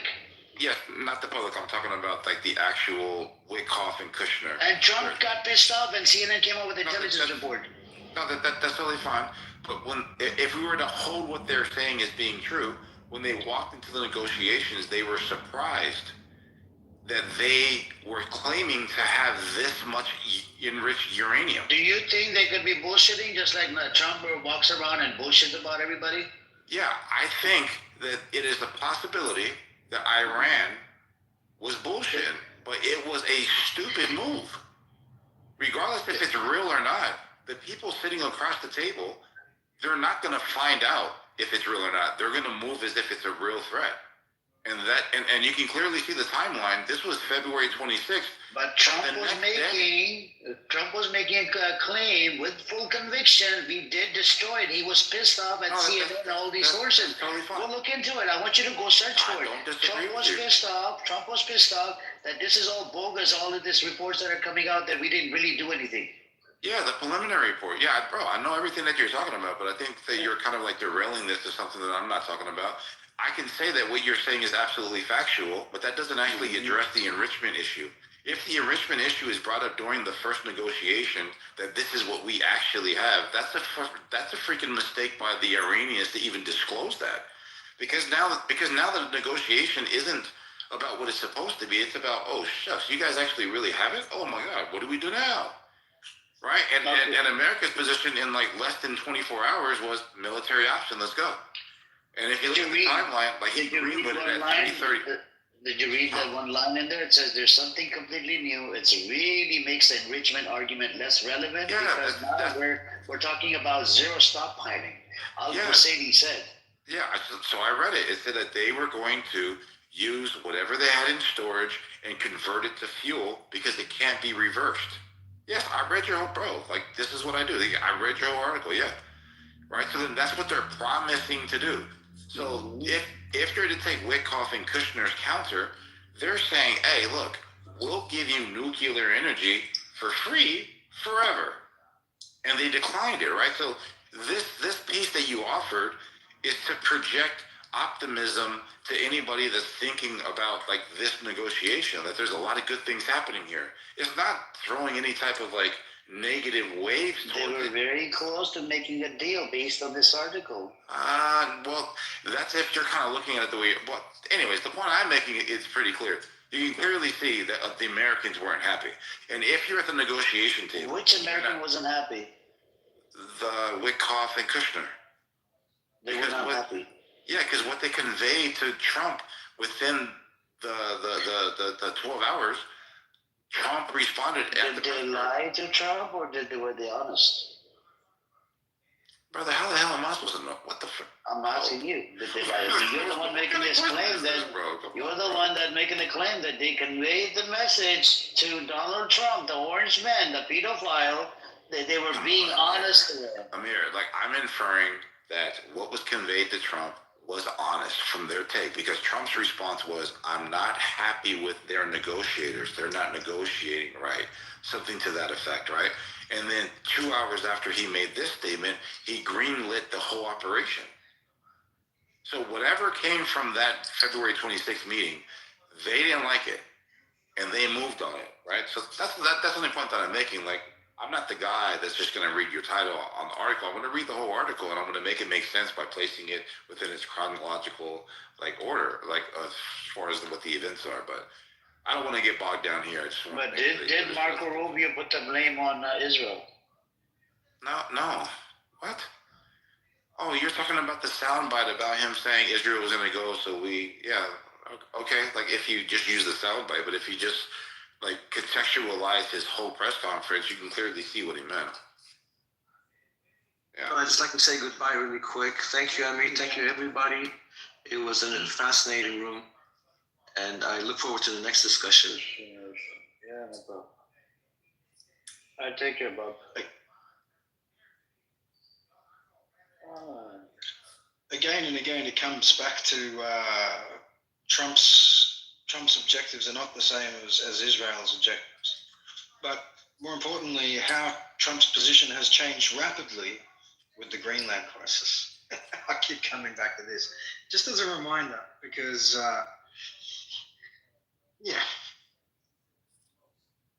I thought Trump already, like, assured that there was an agreement, like, in the making as far as the framework.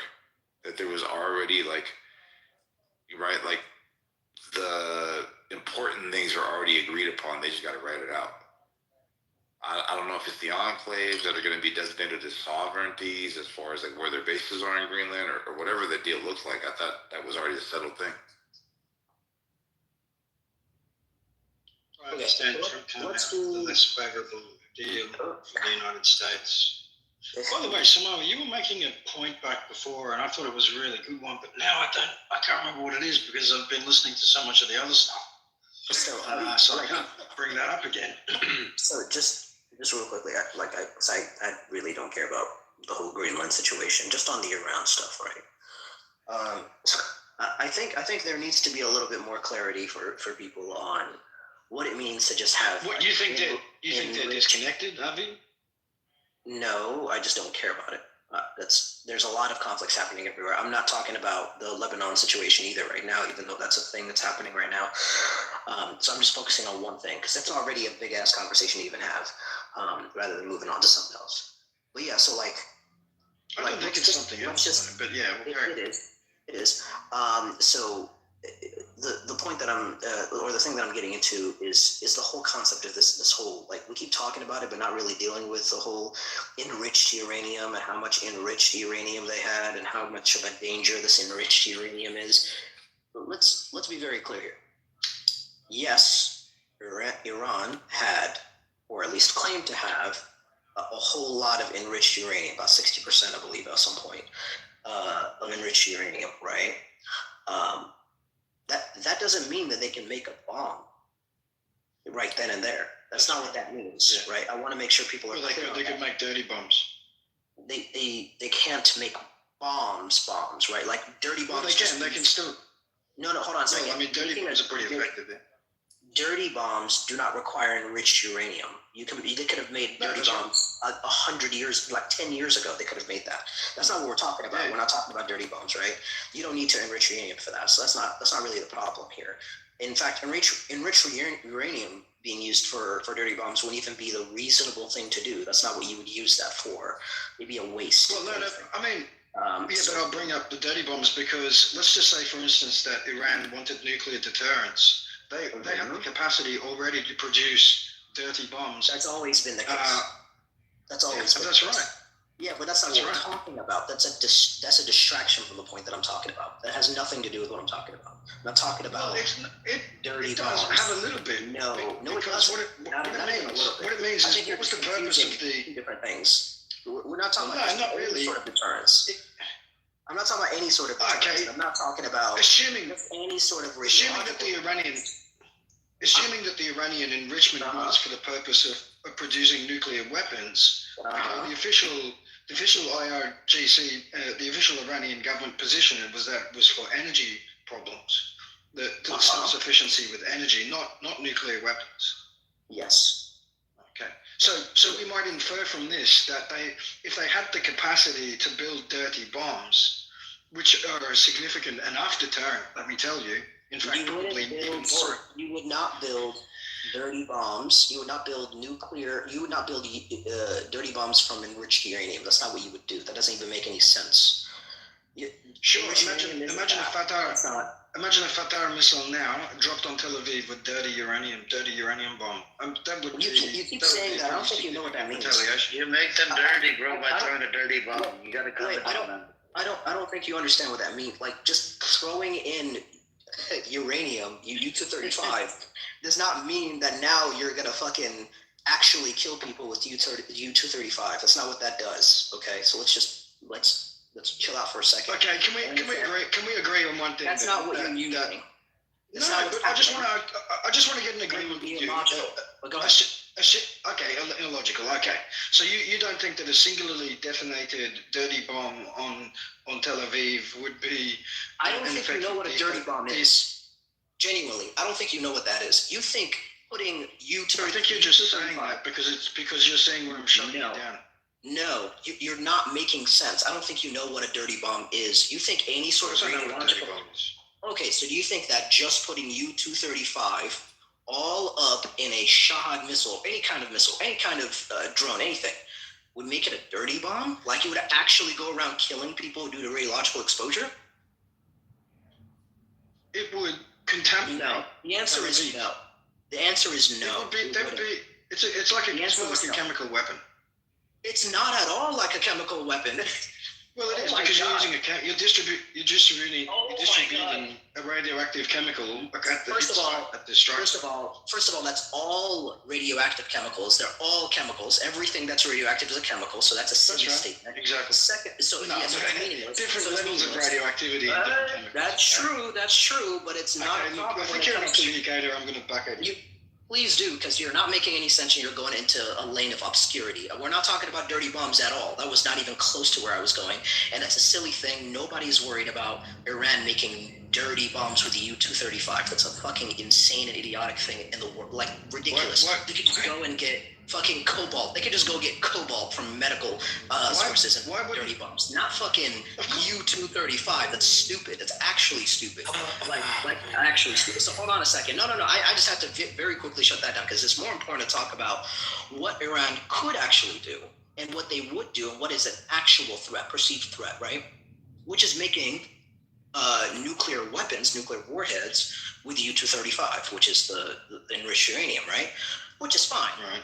The problem is Iran has to have the weapons making manufacturing systems, which are highly sophisticated. They're not something you can just make anywhere, anytime, right? In order to weaponize U-235. The thing is, Iran doesn't have that. It's not have that at all. There's no evidence, no indication that Iran has that. They'd have to build that. And Senator, can I ask you a question about that? If they had that built, that's what apparently was occurring in Fordo. If that had been built, then it would be a serious problem because then all those times you've heard Iran is 1 week away, it would actually be true, right? But it's not because there's no location, there's no perceived location, no reporting of any location, any site, any facility that has weapon manufacturing technology for Iran. It never has. I agree with you that Iran does not have a nuclear weapon. Go ahead, Taco, because fascist doesn't know what the fuck he's talking about. I see that this is your background in chemistry and nuclear and all that radiation. Okay, so I appreciate you explaining this to me. So the same centrifuges, the same process that takes uranium up to 66%, that can't take it to 95%. Is that what you're saying? Which is weapons grade? No. You can't. Well, no. Yeah. You need a more sensitive, more powerful type to get it as high as possible. But you can get it to be enriched pretty highly. You don't need it to be 95. You can get it to be 60, 70, and that's enough to make a nuclear bomb. That's enough material. they have the material. If they said they had 60% enriched uranium, 70% enriched uranium, that means they have enough material to make a bomb. But what they need is a different manufacturing process to actually create the bomb and the warhead. They don't have that. There's a difference between enrichment facilities and weaponization facilities. Iran's always had enrichment facilities. They've never had weaponization facilities. When you say weaponization, what you're talking about is to build the actual warhead and the timer and the detonator and all that in order to deliver the warhead on a missile to Tel Aviv is what you're saying, right? Correct. In a nutshell, yes, without getting into specifics. I agree with what Avi is saying. However, my only amendment to his point is that with the insufficiently enriched weapons-grade uranium, they still have a product there which could be used to make a dirty bomb. This is so dumb. Oh my fucking God. Oh my. Okay, oh my. hold on. Let the expert explain. Okay, Avicenna. For us laymen that don't understand what a dirty bomb is, can you explain, is there any way with the 66% enriched uranium, is there any way to make a dirty bomb with that? So you could potentially make something that would be a dirty bomb, right? But it wouldn't really be like, it wouldn't be what people think of as a dirty bomb, because you would have to have something that would put out radiation that would actually get into people and kill them, right? That would be what we consider dirty bombs, right? Something that would directly give you acute or long-term radiation illnesses. The thing with U-235 is U-235 just puts out alpha radiation for the most part. It's almost like 99% to 100% alpha radiation. But it doesn't just like emit that shit. It's just stuck in it, right? And so like it's no different than any other form of U-237, U-232, 234, or that shit's just in the dirt. That's like in your clay that you have pots. You have clay pots probably at home. Your grandma probably had clay pots that had uranium in them, right? Which is fine. That's not going to kill you. Imagine taking those clay pots and like crushing them up and then putting them in a missile and thinking that that's a dirty bomb. That's what you would be doing. That's a complete waste of time to use that